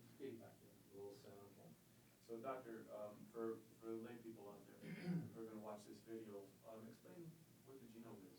The genome is simply all of the genes in each of your cells. So each cell in your body has the same genome, and the human genome happens to consist of 22,500 or so genes. So it's in essence all of the DNA that is contained in a cell that encodes all of the proteins. I like to make the analogy that the DNA is the blueprint for a house. It's the blueprint for a cell, and the bricks are the proteins that are encoded for by the DNA or the genes. So the genome is all of the genes in a cell, and so every cell in your body has all of the same genes in it. And interestingly, any two individuals standing next to each other are about 0.1% different in terms of the genetic variation between you and I, for example. But when you multiply 0.1 times 3 billion, which is the number of base pairs in the human genome, that's quite a large amount of variation, which accounts for human variation, not only in terms of the way we look and some obvious things, but in terms of our disease susceptibility. And that's why genomics, understanding and being able to sequence the entire genome instead of specific genes at the germline level and at the tumor level, as we've discussed, is so vitally important in terms of being able to predict who is more or less susceptible to one or another disease type. This technology and the whole field of medical genomics applies not only to cancer, but to all of human disease, I would argue. And so there will be a time, within 10 years or so, I would suggest, that when a patient walks into a hospital, in addition to having all the standard tests that would have occurred now, a blood test, a metabolic panel, and so forth, one's genome will be sequenced, and that will go directly into the electronic medical record and will inform, for better or worse, usually at a polygenic level with multiple genetic alterations acting together, will inform perhaps the medical future of a particular patient. So this is very much uncharted territory. I like to say we're working in a gray zone, we're working without a playbook, but we have no choice but to move forward. As scientists, we're obligated to learn as much about the human condition as we can, and it's up to society to use that information according to its better angels. I think that wraps it up, Doctor, but let's take a look. Let's cut, please. Okay, Doctor, introduce yourself again. My name is Dr. My name is Dr. Jeff Boyd, and I'm the director of the Translational Research Program as well as the Center for Genomic Medicine at the Miami Cancer Institute.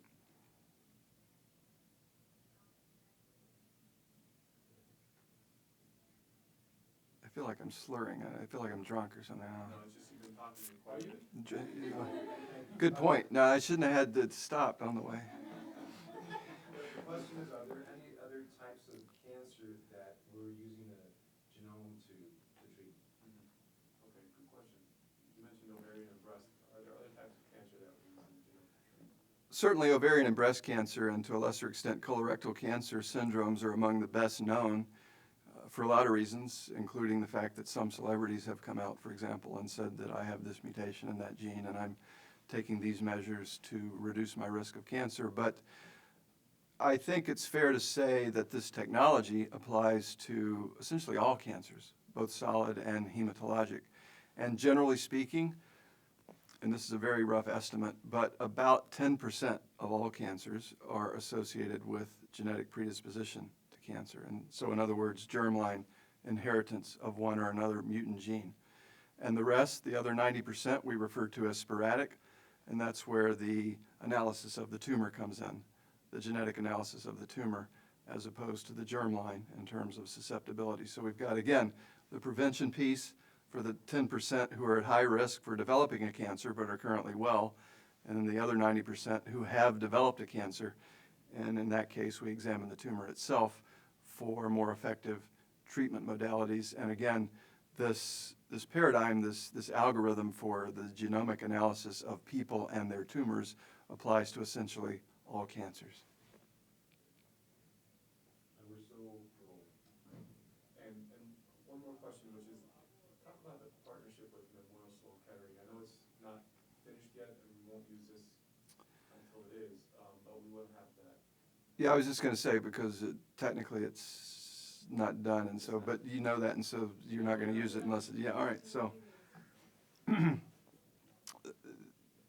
The relationship with Memorial Sloan Kettering Cancer Center in New York City is important, actually for two reasons for me. Personally, I spent 9 years working at the Memorial Sloan Kettering Cancer Center in New York, and I know that this is, in fact, the greatest cancer center, in fact, in the world. And so I think it has been an extraordinary opportunity, and it's hard to overstate the magnitude of the opportunity that we've had at the Miami Cancer Institute to join the MSK Alliance, the Memorial Sloan Kettering Alliance, which consists of only a very small number of cancer centers currently in the Northeast and now down in the southern United States. But the second reason, besides my affinity for the greatest cancer center on earth, is more practical, and that is that Memorial Sloan Kettering will partner with us in a very meaningful way, other than simply money changing hands and a logo adding itself on to Baptist Health or the Memorial or the adding itself on to the Baptist Health or the Miami Cancer Institute logo. This is a real partnership where patients at the Miami Cancer Institute will have access to over 800 clinical trials that are open at any given time at the Memorial Sloan Kettering Cancer Center. And this is unprecedented in terms of access to care that patients in this region will have.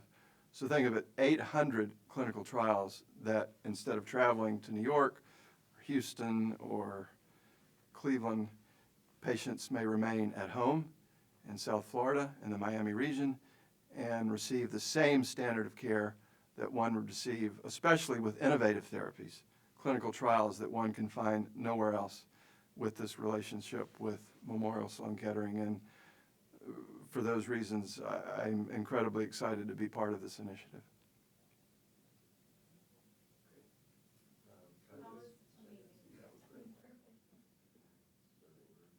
Definitely a slightly different interview than the doctors. Very good. Better? Worse? Okay. We covered some different ground. Very cool. Yeah, typically, you'll, yeah. Doctor, we just want you to, need you to smile for a few seconds. Just a big, broad smile. Yeah, I'm not very good at smiling. I tend to give a half-assed smile when I do smile, so. Think about the great weekend, great times we have.